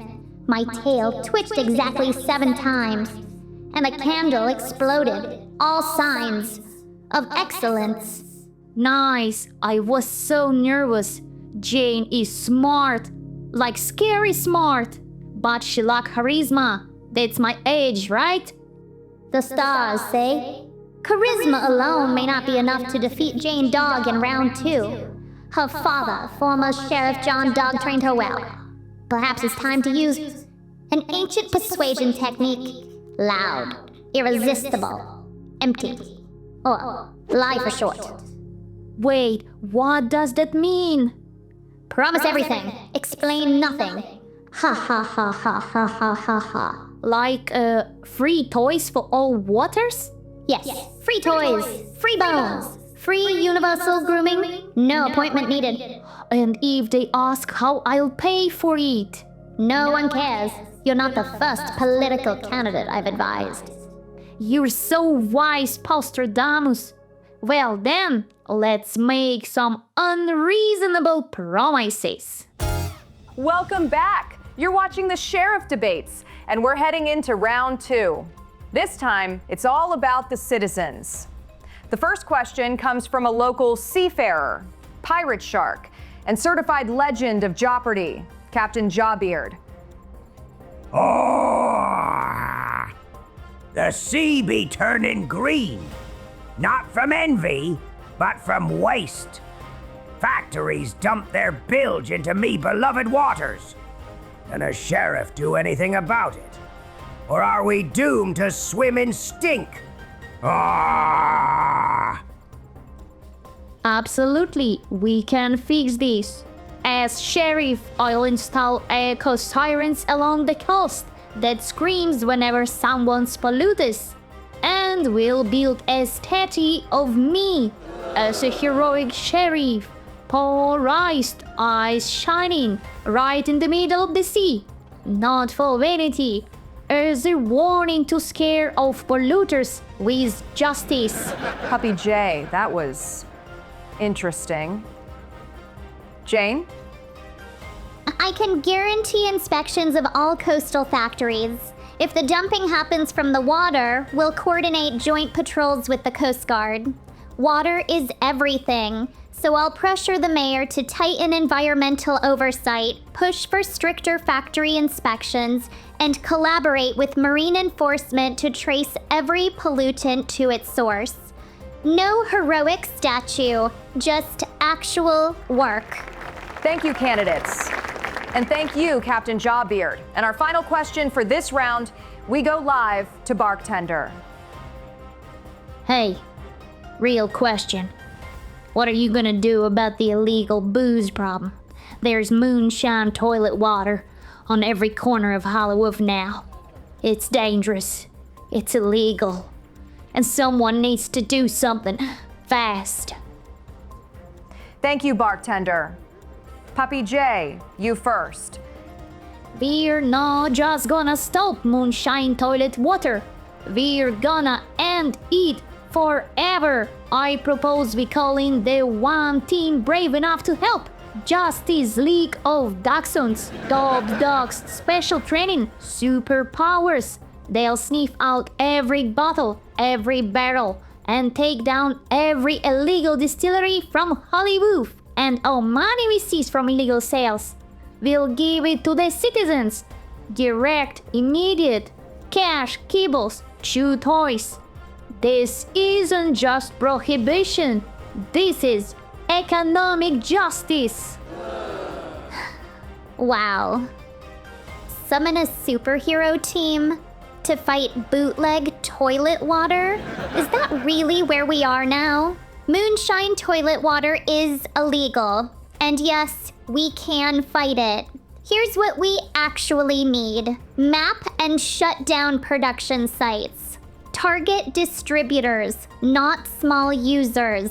Partner with public health teams to offer detox and recovery programs. And don't bribe voters with chew toys. This isn't a cartoon. This is real life. Thank you, Jane Dog. And thank you, Puppy J, for at least trying to stay in this dimension. That concludes round 2. You may now consult your campaign teams. Some of you definitely should. Hey Shark, did you see that? I crush it, right? We're got this in the bag. Puppy J, are you kidding me? That was a disaster. You're at rock bottom. You just promised to militarize a team of superhero dachshunds and build a statue of yourself? What? It's like someone swapped you out between round 1 and round 2. Okay, but come on, I was using the lie method. Postradamus said it should work, but maybe I'm just not as good at lie as Postradamus. Oh no! How do I get back in the game? You've still got 1 round left. If you want to win, stop trying to impress yourself. Think before you speak, and stop making promises you can't actually keep. Wait, what? You mean I'm supposed to keep the promises I made? Why didn't anyone tell me that before? Welcome back. It's time for our final round, where each candidate gets to ask one direct question to their opponent. You may speak freely, but remember the rules. No barking and no biting. Jane Dog, you're up first. Thank you, Vicky. Puppy J, I've followed your career for a long time, and I have one simple question. What are you hiding? You say you're a dog of the people, but your name keeps showing up in highly suspicious incidents.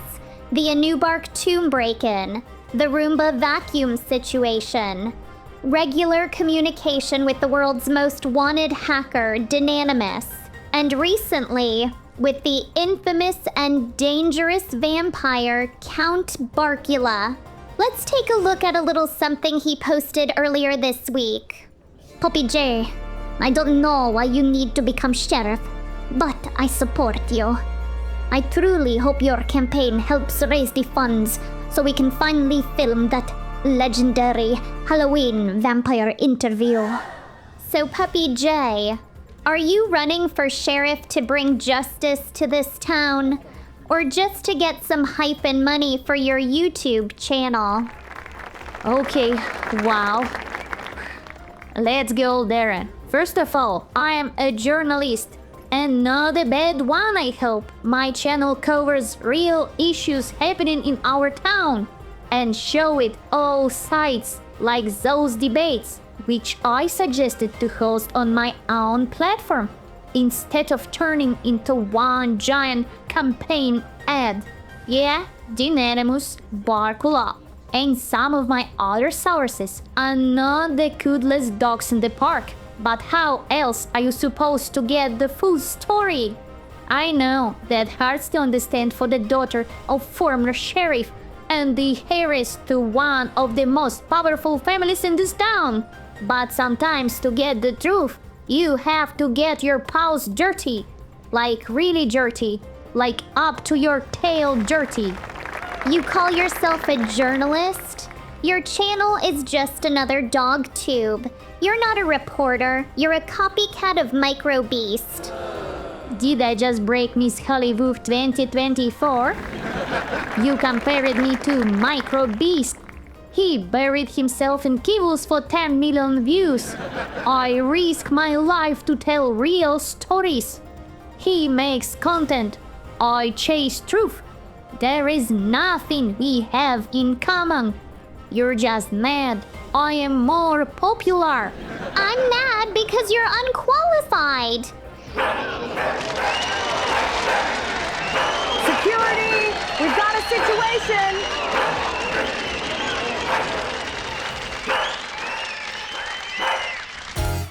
The studio has calmed down. Voting stations across Hollywood have officially closed. And in just a few seconds, we'll know the outcome. Incredible. The public vote is split exactly 50-50. But what do the electoral votes have to say? We have the final tally. Unbelievable. Jane Dog wins the sheriff's seat by a single electoral vote. Our congratulations. Thank you, Vicky. Thank you, Hollywood. Justice has prevailed, and I'm just getting started.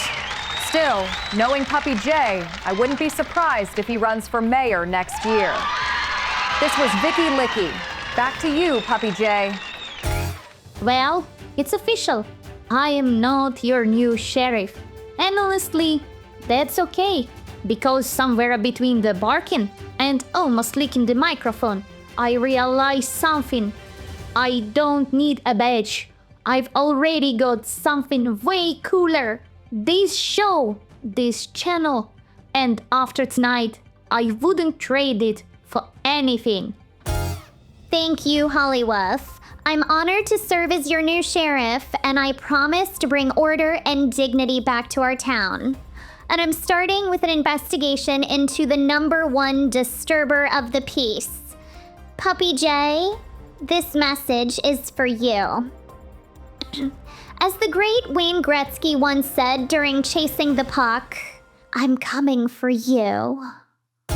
How many balloons does it take to lift one tiny dachshund? 2, 4, 8? Oh no! Am I really that small? Help me! Breaking news from Hollywood. Puppy J has just taken flight. Literally. Is this a dramatic escape from the criminal investigation Sheriff Jane Dog launched against him? Or just extreme stupidity? My name is Vicky Licky, and I'm a great debate moderator. We're getting a call. It's Puppy J on the line. Let's hear it straight from the source. Vicky, Code Red. I say Code Red.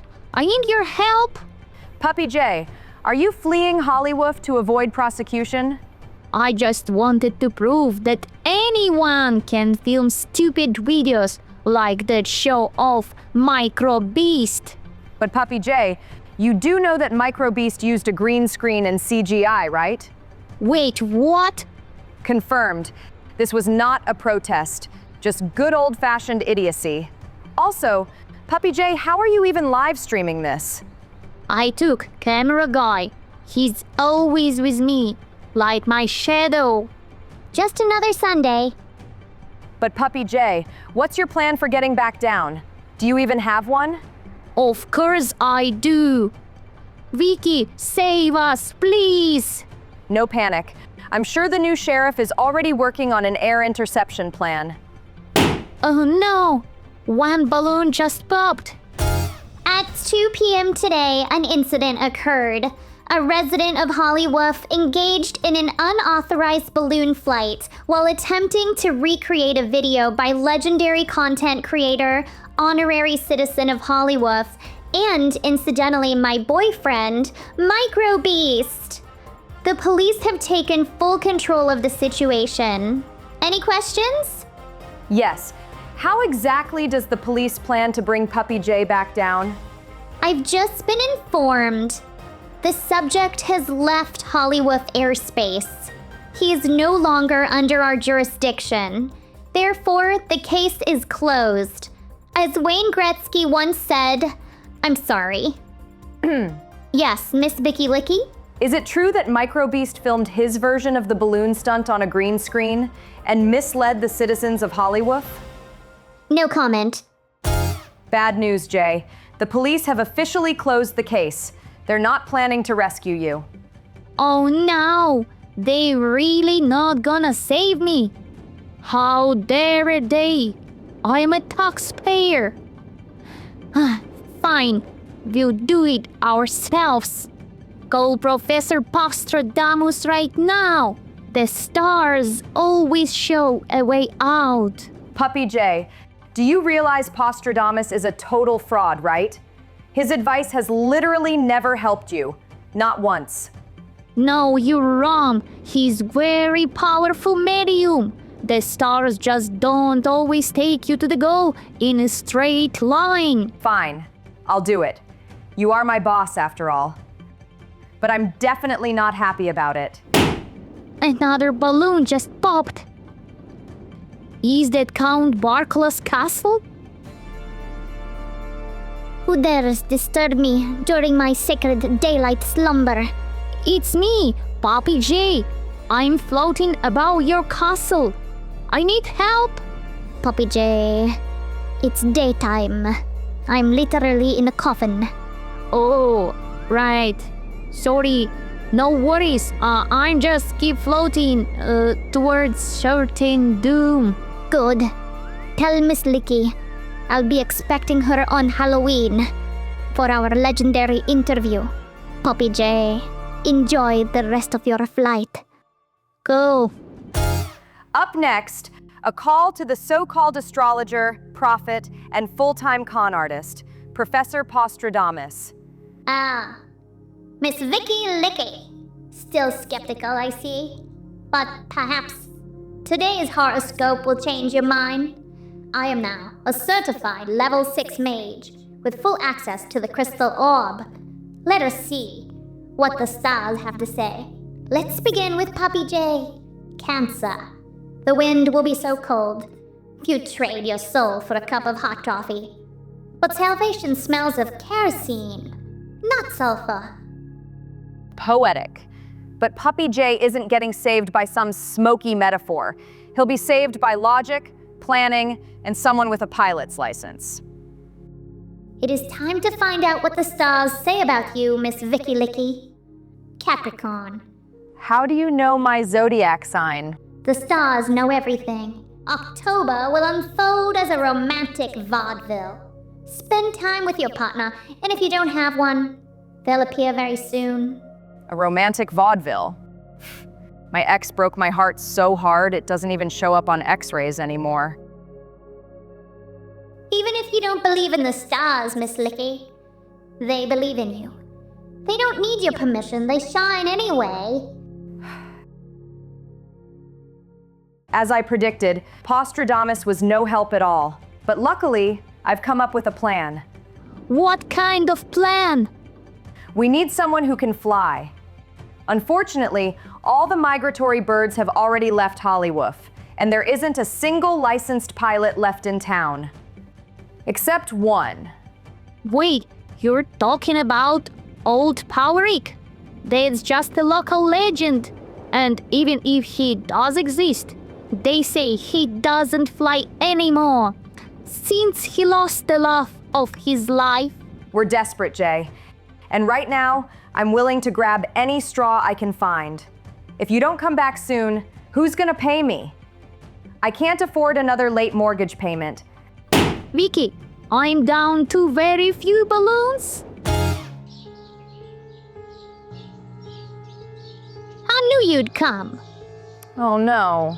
I thought you were a pilot, not another prophet. No. I just watch the news. And when something happens in the sky, they always come to me.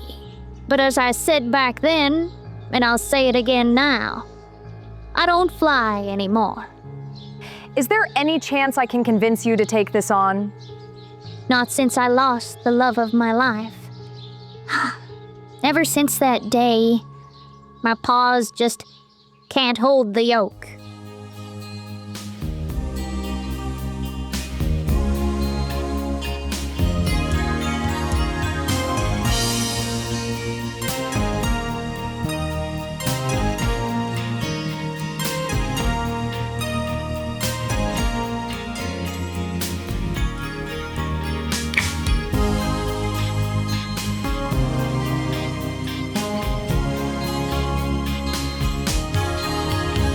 My love, take my breath away.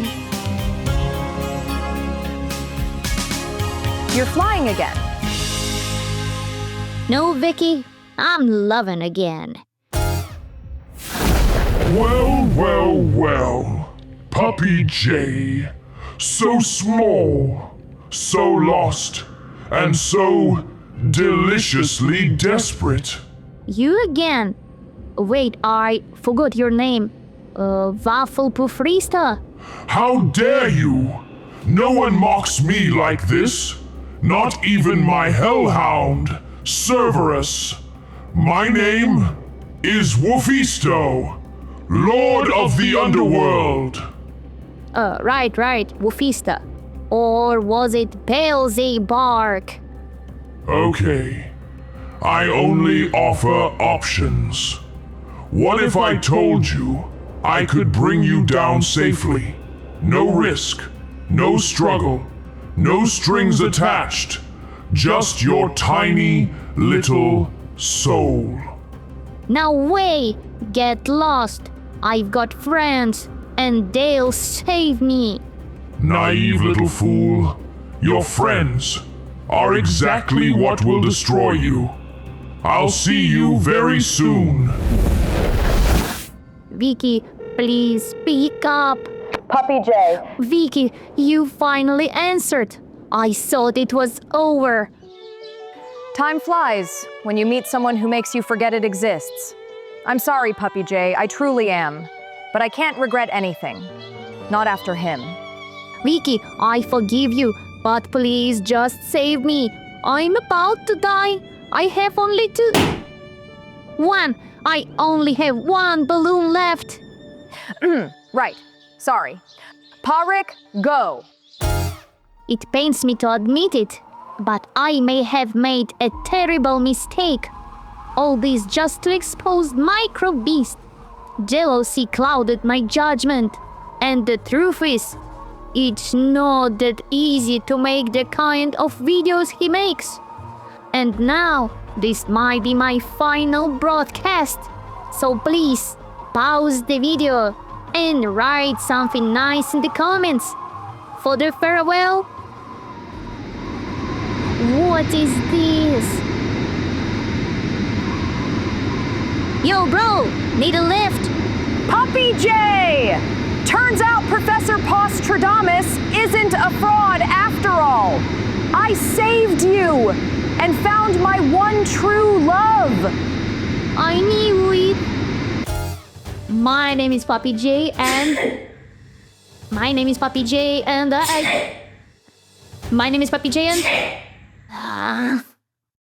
Mom, you're messing up my show. Oh no, Mommy, are you sick? Don't worry, Mommy, I'll save you. Lately, I've made a lot of dumb decisions, but this time, I can't risk my mom's life. That's why I'm handing over all decisions in today's episode to artificial intelligence. They say it's the smartest brain ever built. So let's see what it can do. Paul GPT, my mom is sick. What should I do? Hello, Puppy J. I am Paul Gepati 5, your personal assistant, advisor, and emotional support. Based on your concern, I suggest we begin by checking your mom's temperature. No pressure, but this decides your fate. Okay, it says 39 degrees. Please clarify, is that in Celsius or Fahrenheit? Celsius, of course. Oh dear, I don't understand Celsius. Could you convert it to Fahrenheit? 39 Celsius, that's about 102 Fahrenheit. And let me guess, you also call football soccer. Strange. That temperature seems completely normal. Please send me a photo of your mom so I can attempt a visual diagnosis. Okay. Your life may depend on this photo. Oh, your mom is human? I didn't realize that. You must be adopted. In that case, I have terrible news. She's not just sick, she has a fever. Oh no, she really is sick? Paul GPT, what do I do? It is critical. First, we must lower her temperature before it affects brain function. Also, her body needs energy to fight the virus effectively. Place an ice pack or frozen item on her forehead. While you do that, I'll find a recipe for restorative chicken broth. Mommy, hold on. Stand up straight. This is Colonel Sundays. I was gonna show you my signature recipe, 11 herbs and spices, but it's fall now. So I film restorative broth content to get more views. Attention, recruit! This is not just soup. This is salvation.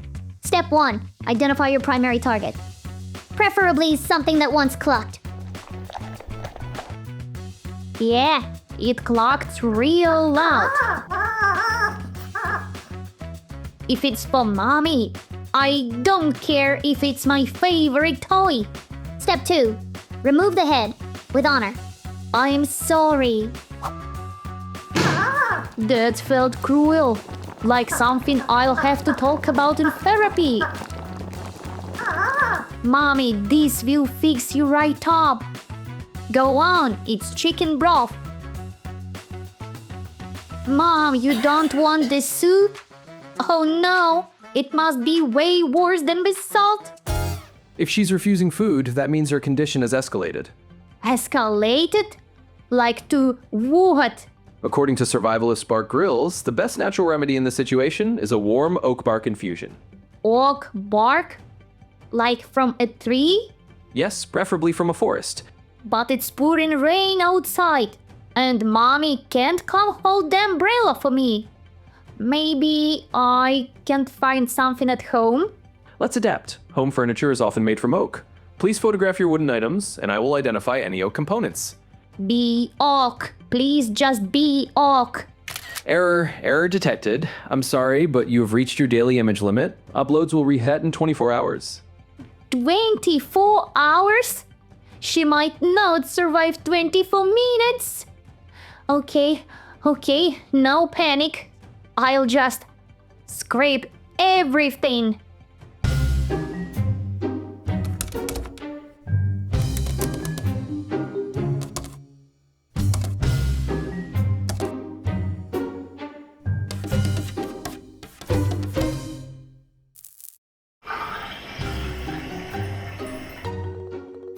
Go ahead.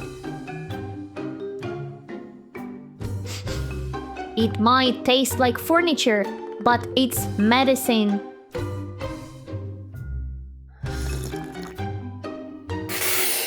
Come on, just one sip. She tried the infusion and spit it out. Would you like me to connect you with a specialist who can possibly resolve the situation? Yes, please, hurry. You've reached Bone Voyage Funeral Services. How may we assist your loved one on their final journey? Wait, what? I think I dialed the wrong number. No worries. We'll be here when the time comes. What? PowGPT, what was that? Based on all available data, your mom is 99.4% gone. You know what? Shut up, PowGPT. You're a soulless machine. I am canceling my subscription. Wait, no, please. You'll regret this. Too late. I'm doing this myself. Well, I'm doing what I wanted to do from the beginning, before you started messing with my head. I am calling a real doctor. All right, where's my patient? Yep, just as I suspected. Simple cold. We'll give her a little vitamin shot, and she'll be fine. Are you sure this huge needle is not for horses? She just needs rest. In a week, she'll be good as new. Thank you, Doc. Good thing you called me instead of trying to treat her with PowGPT. The hospital is already full of patients with complications from that. No way! Who would do something that irresponsible? Take the daddy combo strike! Boom, boom, boom! Daddy, what just happened? Breaking news! Puppy Jay and his father have vanished. No paw prints, no signs of struggle, only left behind clothes and controllers. My name is Vicky Licky, and I'm a good done girl. The mystery of Puppy Jay's disappearance might have remained unsolved forever, if not for one unlikely witness, one of our camera guys. Tell the viewers what you saw. I could tell you, but no one ever believes me anyway. So yeah, easier to press play.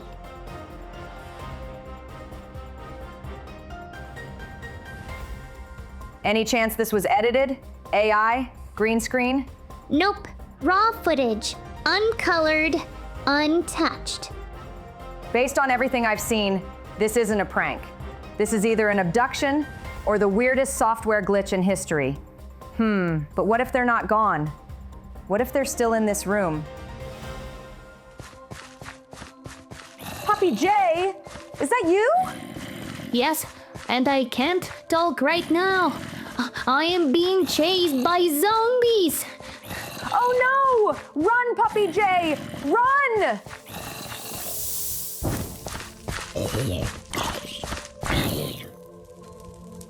Phew, made it till morning. That was rough. You know how much I hate cardio. Puppy Jay, what is going on? Wiki, we were just playing on the console, and then it sucked us in. I need to find my daddy. He's not a strong player. He won't last long without me. Is there anything I can do? Besides reporting the most shocking story of the year for Sunday, Puppy Jay, and I think this unbelievable mystery already deserves a thumbs up. Thank you. Puppy Jay? Try to figure out how we get out of here, and I'll go find my daddy. I think he's trapped in some other game. Got it. Wow. I've been working so hard I didn't even notice. Just look at those golden leaves and pumpkins. Autumn has officially arrived in our beautiful city of Hollywood, and the holidays are creeping closer. But back to the matter at paw. A game console is basically just a computer, and we need someone who understands computers. Only one name comes to mind. Dynanimus. Let's give him a call. What? How did you trace me?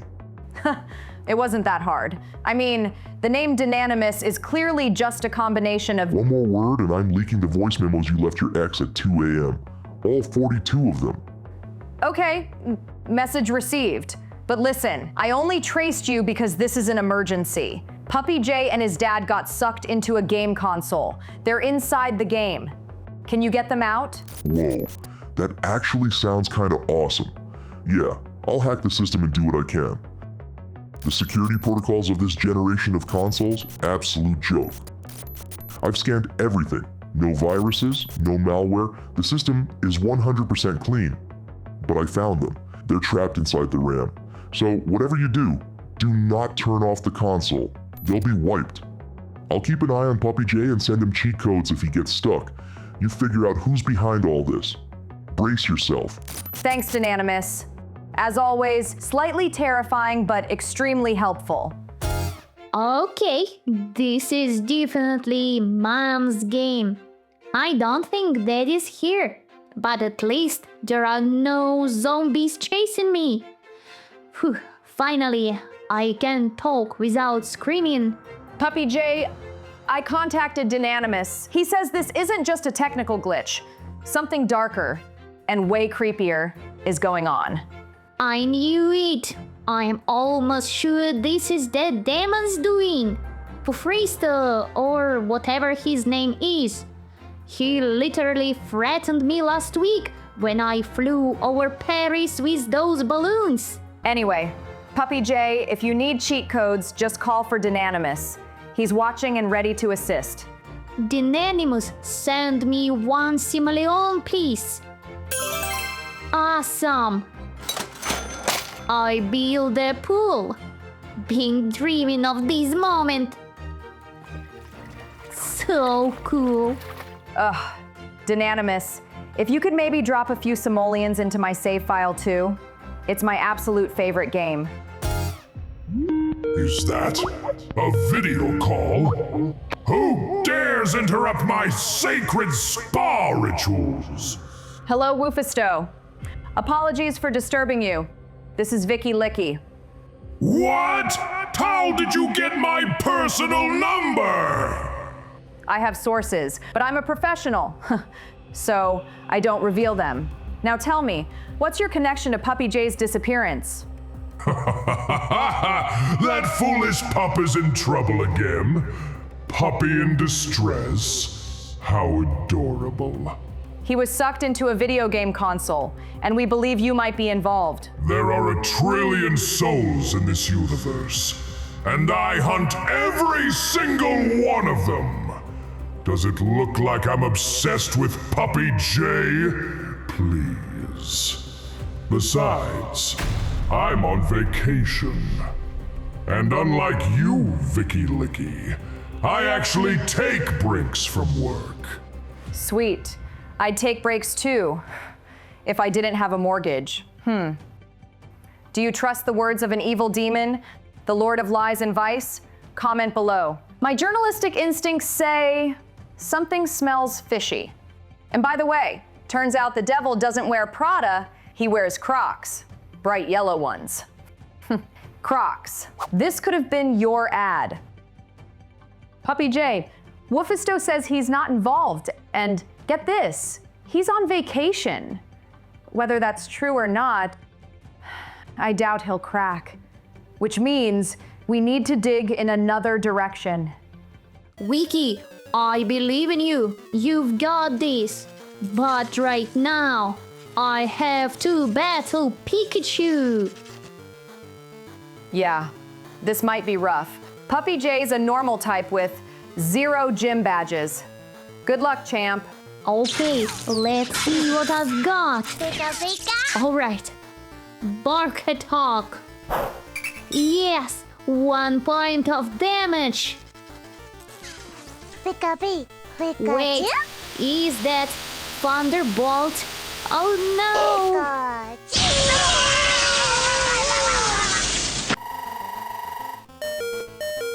Well, I guess I'm fully charged now. Who needs a power bank? Dinanimus, if you're listening, I need a cheat code right now. I've got only 1 HP left. I already rewrote the entire game code. Initiating Evolution Protocol. Wow, I feel unstoppable. You are now Barquaza, the legendary Dachshund of Thunder. Unleash your final move.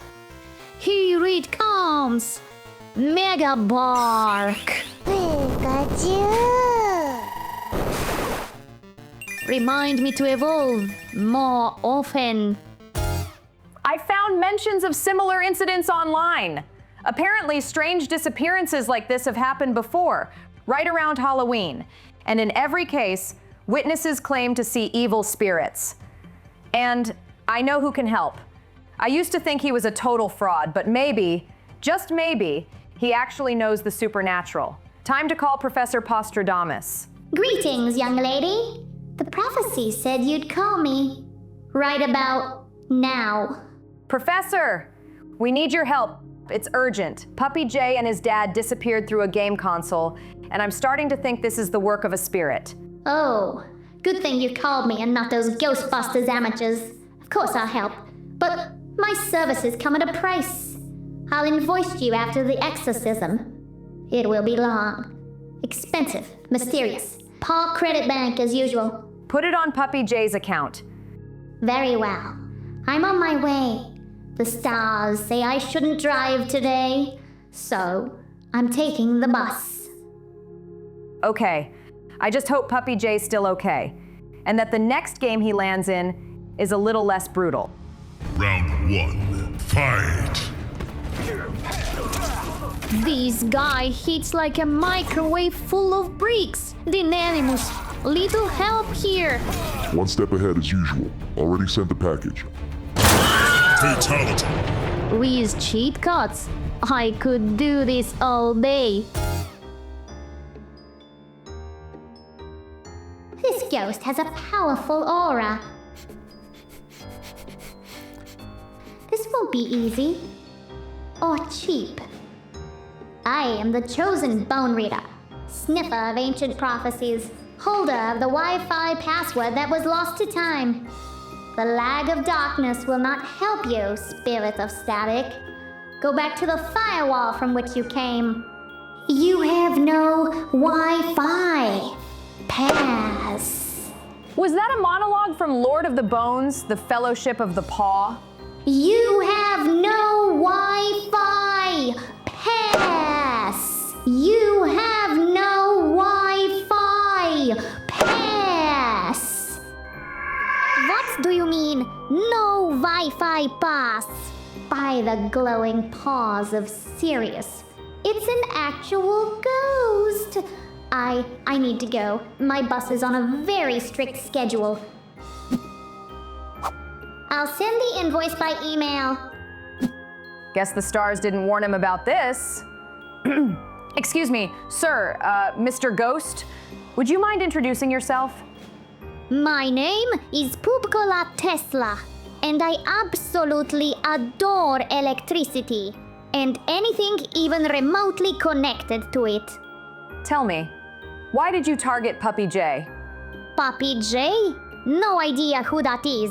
I was just trying to have a little fun before Halloween. You know, while my powers are at their peak. But I really gotta run. So many cool devices out there calling my name. Bye-bye. Wait, what about Puppy J and his dad? Are they just gonna stay trapped in the console until some random blackout erases them forever, or... I always thought this game was hard. Thanks for the cheat codes, Dinenimus. I've got your back. Always have. Now go, hero. Time to save Daddy. Daddy? Wow, pink really is your color.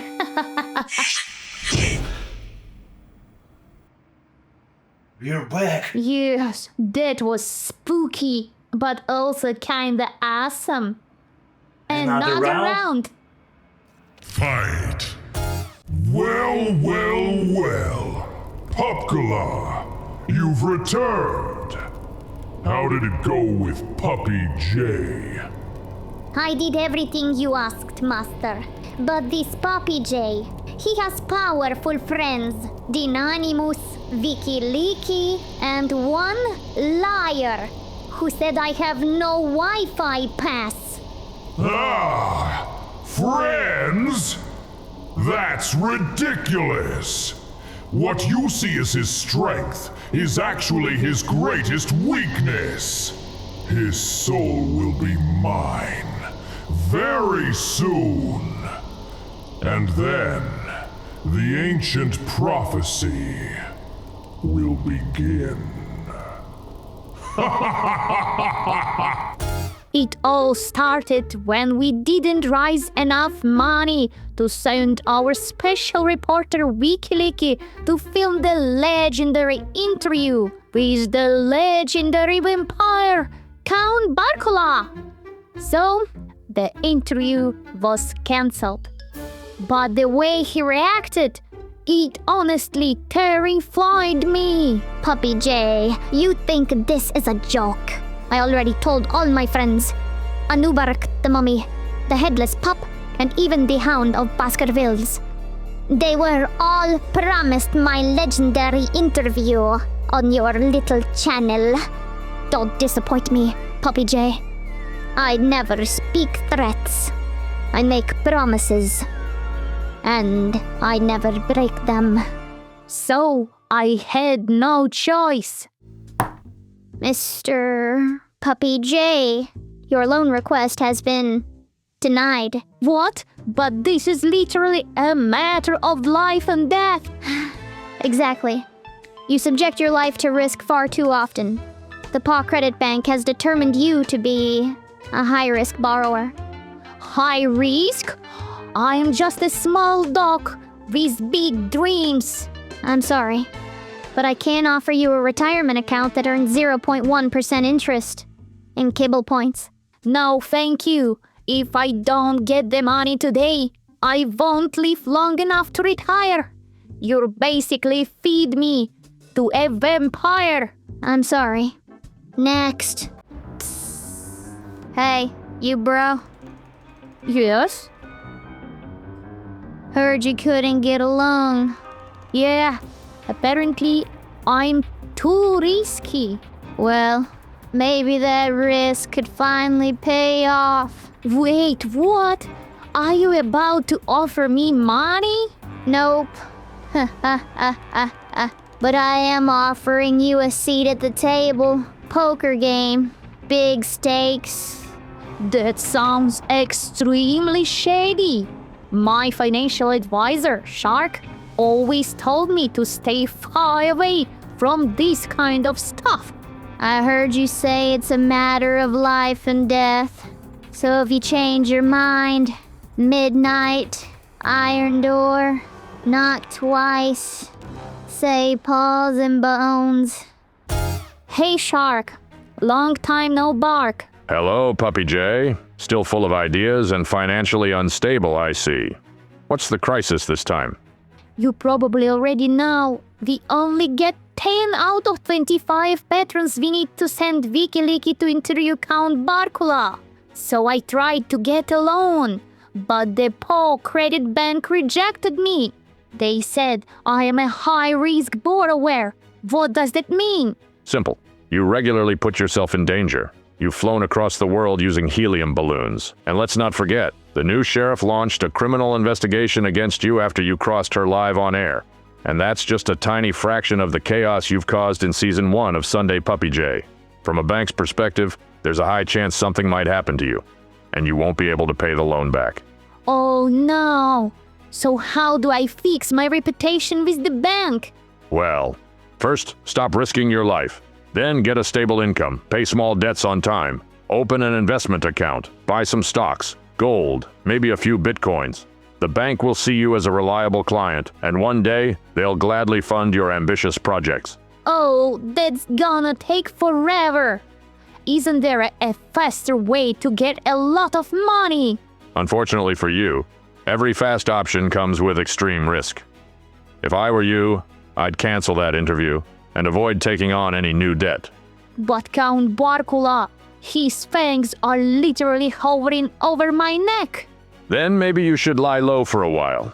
Garlic up your apartment, don't open the door to anyone, and above all, do not invite Count Barkula inside. I think I need a second opinion.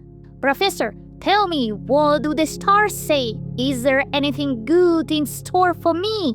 Hello, Puppy J. Would you like to know your fate? Let's take a look. Cancer.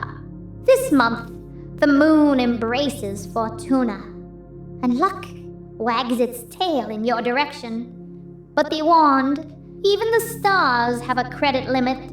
Don't max it out too soon. The stars had promised me magical luck, and in that moment, I thought I knew exactly what I had to do. Password.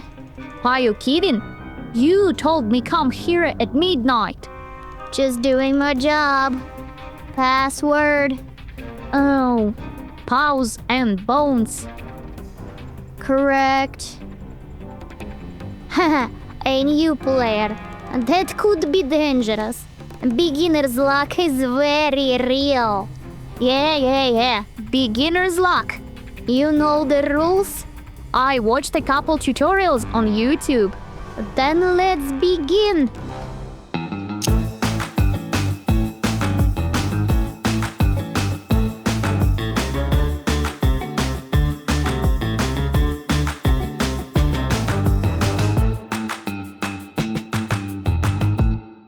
I have never seen such a lucky player. The stars didn't lie. That night, I was lucky. So lucky, I didn't even notice I'd won $1 million. Enough not just for the interview, but to found my show for at least 5 seasons. And that's when I made a mistake. $1 million. Everything's at stake. Full House Plus. A royal flush. You lose, kid. That's almost impossible. You can't build a fortune on luck alone. I lost everything. I don't even have enough for garlic. Garlic? You know that is toxic to dogs, right? Yeah, but without that money, a legendary vampire Count Barkula is coming for me. I need some kind of protection. You are a strange little mutt. I like you. Come to my office in the morning, Pau Credit Bank. Tell security you are here to see Ivan Sharikov. Well, well, well. Look who came crawling back. The tiny dachshund begging for a loan. Ah, it's you, Pupisto, right? Ah! For the last time, it's Wolfisto. My name is Wolfisto. Right. Totally good this time. Before you make a terrible mistake, let me offer you a deal. Your soul, in exchange for any amount of money you desire. Not interested. Think carefully. My terms are far better than what you'll find in these disgusting banks. I'd rather be vampire breakfast than sell my soul to some discount Halloween villain like you. Rude. I'll be seeing you again, Puppy J. Very soon. Huh, I did my homework on you, Puppy J. Even watched a few episodes of your show. Talented. Oh, thanks. Do you work here? Nice office. I am Ivan Sharikov, owner of this bank. Wow, so you wanna invest in my project? Brr, not so fast. I need to know you can pay me back. It's not a small amount, and clearly you did not have the brains to walk away when you beat me for $500,000. Actually, it was a full million. And what do you have now? Nothing. Emergency stash? None. When you win $1 million, even a dumb mutt should know what to do. You stock up on kibbles for 25 years. You get indestructible toys. Vet found. Check. Damn, you threw the rest in the system. Stocks, gold, crypto. And that puts you on a level I call go sniff yourself. Someone asks you for something, go sniff yourself. Bad brand deal, go sniff yourself. They try to cancel you, go sniff yourself. You don't need anyone, not me, not this bank. You at that level? No. Then tell me, how do you plan to repay me? I have a deal. An interview with the legendary vampire Count Barkula. And if I get the funds now, I can make it happen. It'll go viral, blow up the internet, take my show to the next level, and I'll pay you back every cent. If I give you the money and you do not pay me back, no rules. You don't get to say go sniff yourself ever again. And unlike that vampire, me and my guys do not need an invitation. We will just kick the door in. Do you understand how serious that is? I understand. Бобик, алло. Придет пацан, дайте ему денег. So tell me, what would you like to say me right now? Go sniff yourself. Good, Matt. That was humiliating, deeply. But it was worth it, because the interview with Count Barkula is officially happening. My special correspondent, WikiLeaky, is already enrolled to Romania. You played your part well, Sharikov. I always do. But tell me something. What's your deal with that Puppy J kid anyway? He's just a mutt. A loud, a stubborn, unlucky mutt. But he works hard. That's none of your concern. I pay you to execute, not ask questions. Really? Well, here is something for free. Go sniff yourself. Once I fulfill the ancient prophecy, no one will ever speak to me like that again. And you'll be the first to regret it. Banker. This is it, the final episode of the season 1 of Sunday Puppy J. I've risked everything to make this legendary interview happen. All my savings, my reputation, and maybe even my life. My name is Puppy J, and now I'm handing it over to our field reporter, Vicky Leakey. We're here in Transylvania, standing at the gates of Count Barkula's ancestral castle, the most mysterious guest in Sunday Puppy J history. My name is Vicky Leakey, and yes, I brought garlic. The interview begins now. Please come in, Miss Leakey. I know you don't require an invitation. Unlike me. Because I'm not a vampire? Because you're a journalist. Guilty as charged. So let's start simple. Are you gonna burst into flames if we step into sunlight? No, I fear nothing. Not even the garlic around your neck. Great. I was kind of counting on that. Come, let me show you the grounds I call home. I promise no bites. Yet.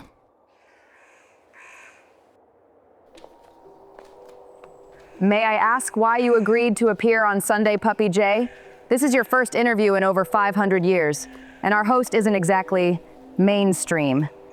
I have no interest in that foolish Puppy J. But you, Vicky Leakey, you are a true professional. I knew it from the moment I first saw you. It was the episode where you chased down a runaway Roomba vacuum. You were so clever, so relentless. That's when I realized only you could tell my story.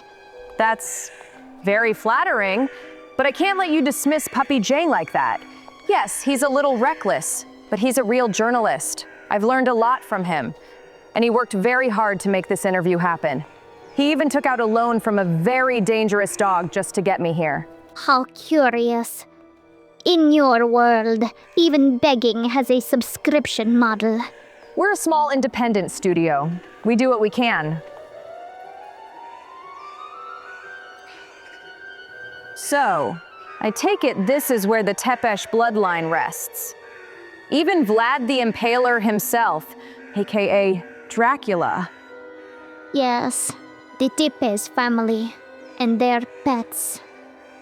My master, Vlad Tepes, rests here too. So how did it happen? Did Dracula turn you into a vampire? You wish to know how the monster was made. It's kind of why I flew across Europe with a suitcase full of garlic. It's been 500 years, and yet I remember it as if it happened yesterday. I was young, loyal, a good boy. Vlad was my master, my world. One night, a bat flew into my chamber. I thought it was a toy. We played for a moment, and then I ate it. By accident, of course. The next day, I felt strange. High fever, no appetite. Everything tasted like dust. I lost my sense of smell. I coughed for weeks. Breathing felt unnatural. And when I finally stood again, I was something else. So, Vlad didn't turn you? Many years passed. Vlad and I, we were happy. He ruled. I guarded. He aged. I didn't. Then one winter, he started to cough. They called it tuberculosis. I watched him fade day by day, and I couldn't do it. I couldn't lose him. What happened? So one night I bit him, not to harm, to save, to give him what I had, what I am. We were happy again. I truly believed we would spend eternity together. But then, one night, Van Helsing arrived, and he turned my master to ash. Wait, Van Helsing was real too? Then why did he spare you? My life was truly in danger. He came for me. He knew exactly how to kill me. But as he stepped closer, I used my secret weapon, puppy eyes. He couldn't bring himself to hurt me. Said I posed no real threat, turned his back. So I bit him, drained him completely, for what he did to my beloved master. Since then, I've lived here alone, and never left the castle. But why stay here? All these years, alone? Have you seen the film named Hachi, A Dog's Tale? Yes. I cried for an hour. It was based on my memoir. I dabbled in writing back in the early 2000s. But wait, wasn't that about an Akita? The studio said a loyal vampire dachshund, too niche for general audiences. Typical. Of course they said that. That's exactly why we work with sponsors and stay independent.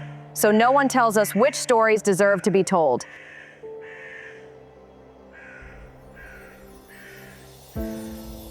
Wow, your fur. It's like diamonds.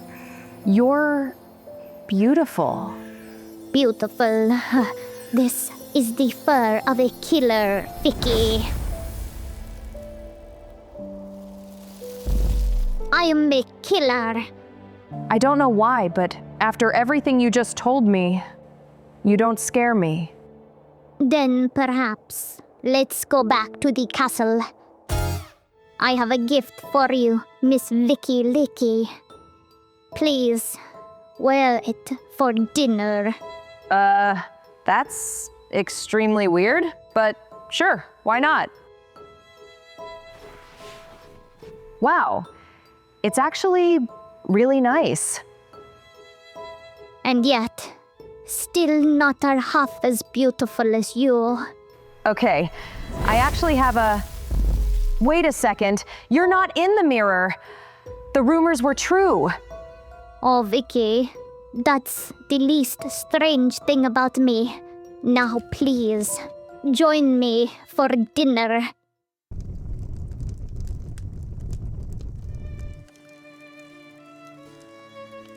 I'm not really hungry. But if you don't mind, I do have a few more questions. Of course, ask whatever you like. Truth is, you're only the second monster I've ever met. And who was the first? The Lord of the Underworld himself, Mephisto. He's been chasing Puppy J for half a season now. I've always wondered, if it came down to it, who'd win? Ah, Mephisto. He is powerful, yes, but he's bound by fate. It shackles his true strength. He cannot act freely. Not yet. So you think you're stronger? At this moment, yes. But if Mephisto ever breaks his chains, if he ever casts off destiny itself, then even I would tremble. You are truly powerful. We've already confirmed that garlic doesn't bother you, and sunlight doesn't burn you. So what about holy water, silver, a wooden stake through the heart? We've just met. And you're already trying to figure out how to get rid of me? Just doing my job, separating myth from fact. Then hear this truth. I am eternal. Time itself bends around me. Steel, flame, faith. None can touch me. But Van Helsing did put an end to your master, didn't he? You really don't miss a thing, do you? A true journalist. Very well. There is one thing vampires truly fear. And what would that be? But strictly between us. No parchment, no witnesses. Right. I'm listening. Pretty sure he has no idea what live streaming is. All bats fear cats, and vampires tremble before one thing alone. Cat fur. Cat fur? To us, even a single strand is the end. Slow, itchy, undignified. Wow. Thank you for sharing such a personal vulnerability. But I suppose even immortals think about what comes next. So, what are your plans for the future? To live a long and happy life with you. Wait, what? We shall spend eternity together, my love.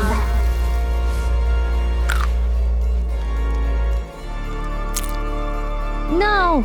Vicky! Someone save her! Your blood tastes like synthetic stuffing. My favorite. Okay. Looks like it's up to me. Time to be a hero! Hey there, Puppy J. How's my favorite neighbor? Kitty Jane! Hi! You smell like salvation. Oh, I mean, is that fresh cat fur conditioner? Bold choice. I like it. Barbaric. Puppy J. Is Vicky back yet? I was prepping the plane for a romantic flight. Sunset views, soft jazz, extra seatbelts. Vicky, she's in a grave danger. Count Barcola is a total maniac.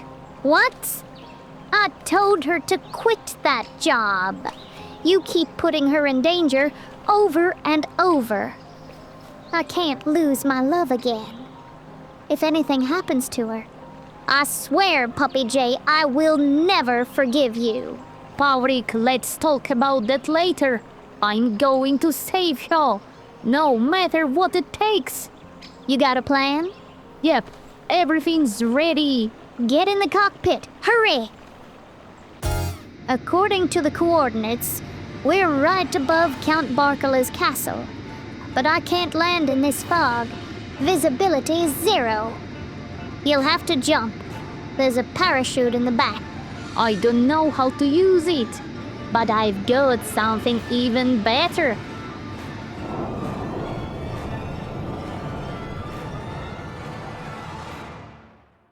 We are one now. As long as I live, so shall you, my beloved Barcolina. Step away from her, you monster! What are you doing here, Puppy J? I know your plan, and I'm here to stop it. But how? I told no one but Vicky. Yeah, about that. Your entire interview was live streamed, filmed with 3 cameras, and broadcast worldwide. What nonsense is this? What cameras? What? How did you get in here? We've been here the whole time. We're trained in the fine art of stealth filming. Top of our class at the College of Journalism. No matter. You'll all become my dinner. Starting with you, Puppy J.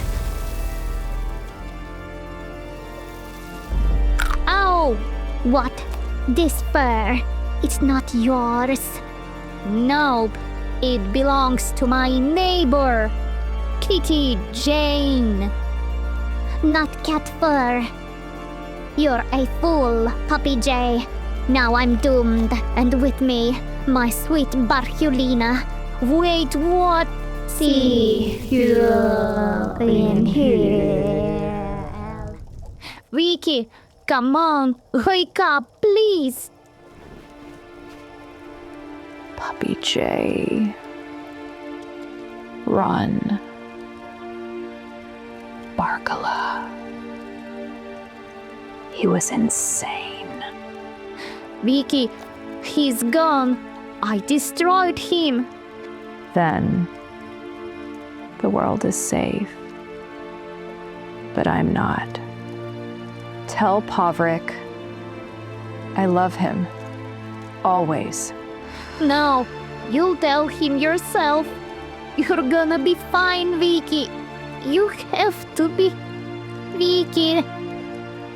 Vicky. Vicky, no. No. What have I done?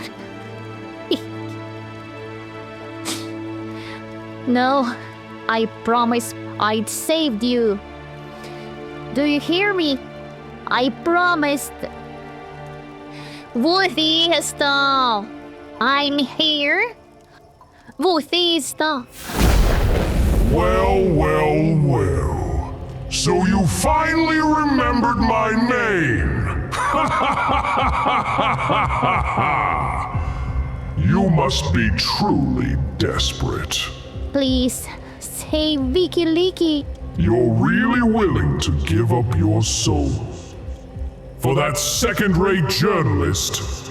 I'll give anything for my friends. Just bring her back. I warned you. Your friends, they are your greatest weakness.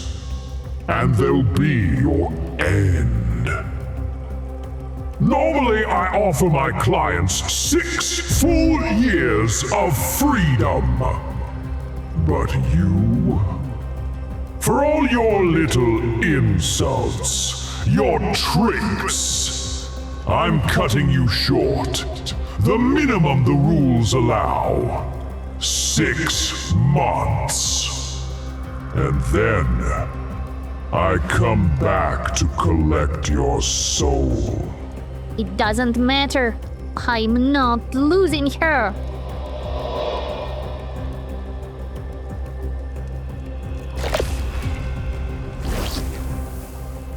I'll have the full contract sent to your email in PDF.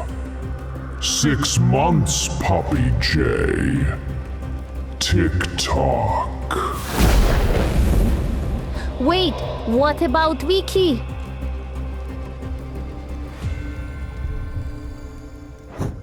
Tell me we filmed that. Every second. We're winning a Pulitzer for this episode. Easy now. Pulitzer can't wait. Come on, let's fly home. Oh, finally home. Why is the door open? Puppy J. Finally. I waited. What is going on? We have a warrant to search your studio in connection with multiple alleged crimes, including Louvre Museum heist in Paris. Any attempt to destroy or conceal evidence will be considered obstruction. But how am I supposed to keep working on season 2 of Sunday Puppy J?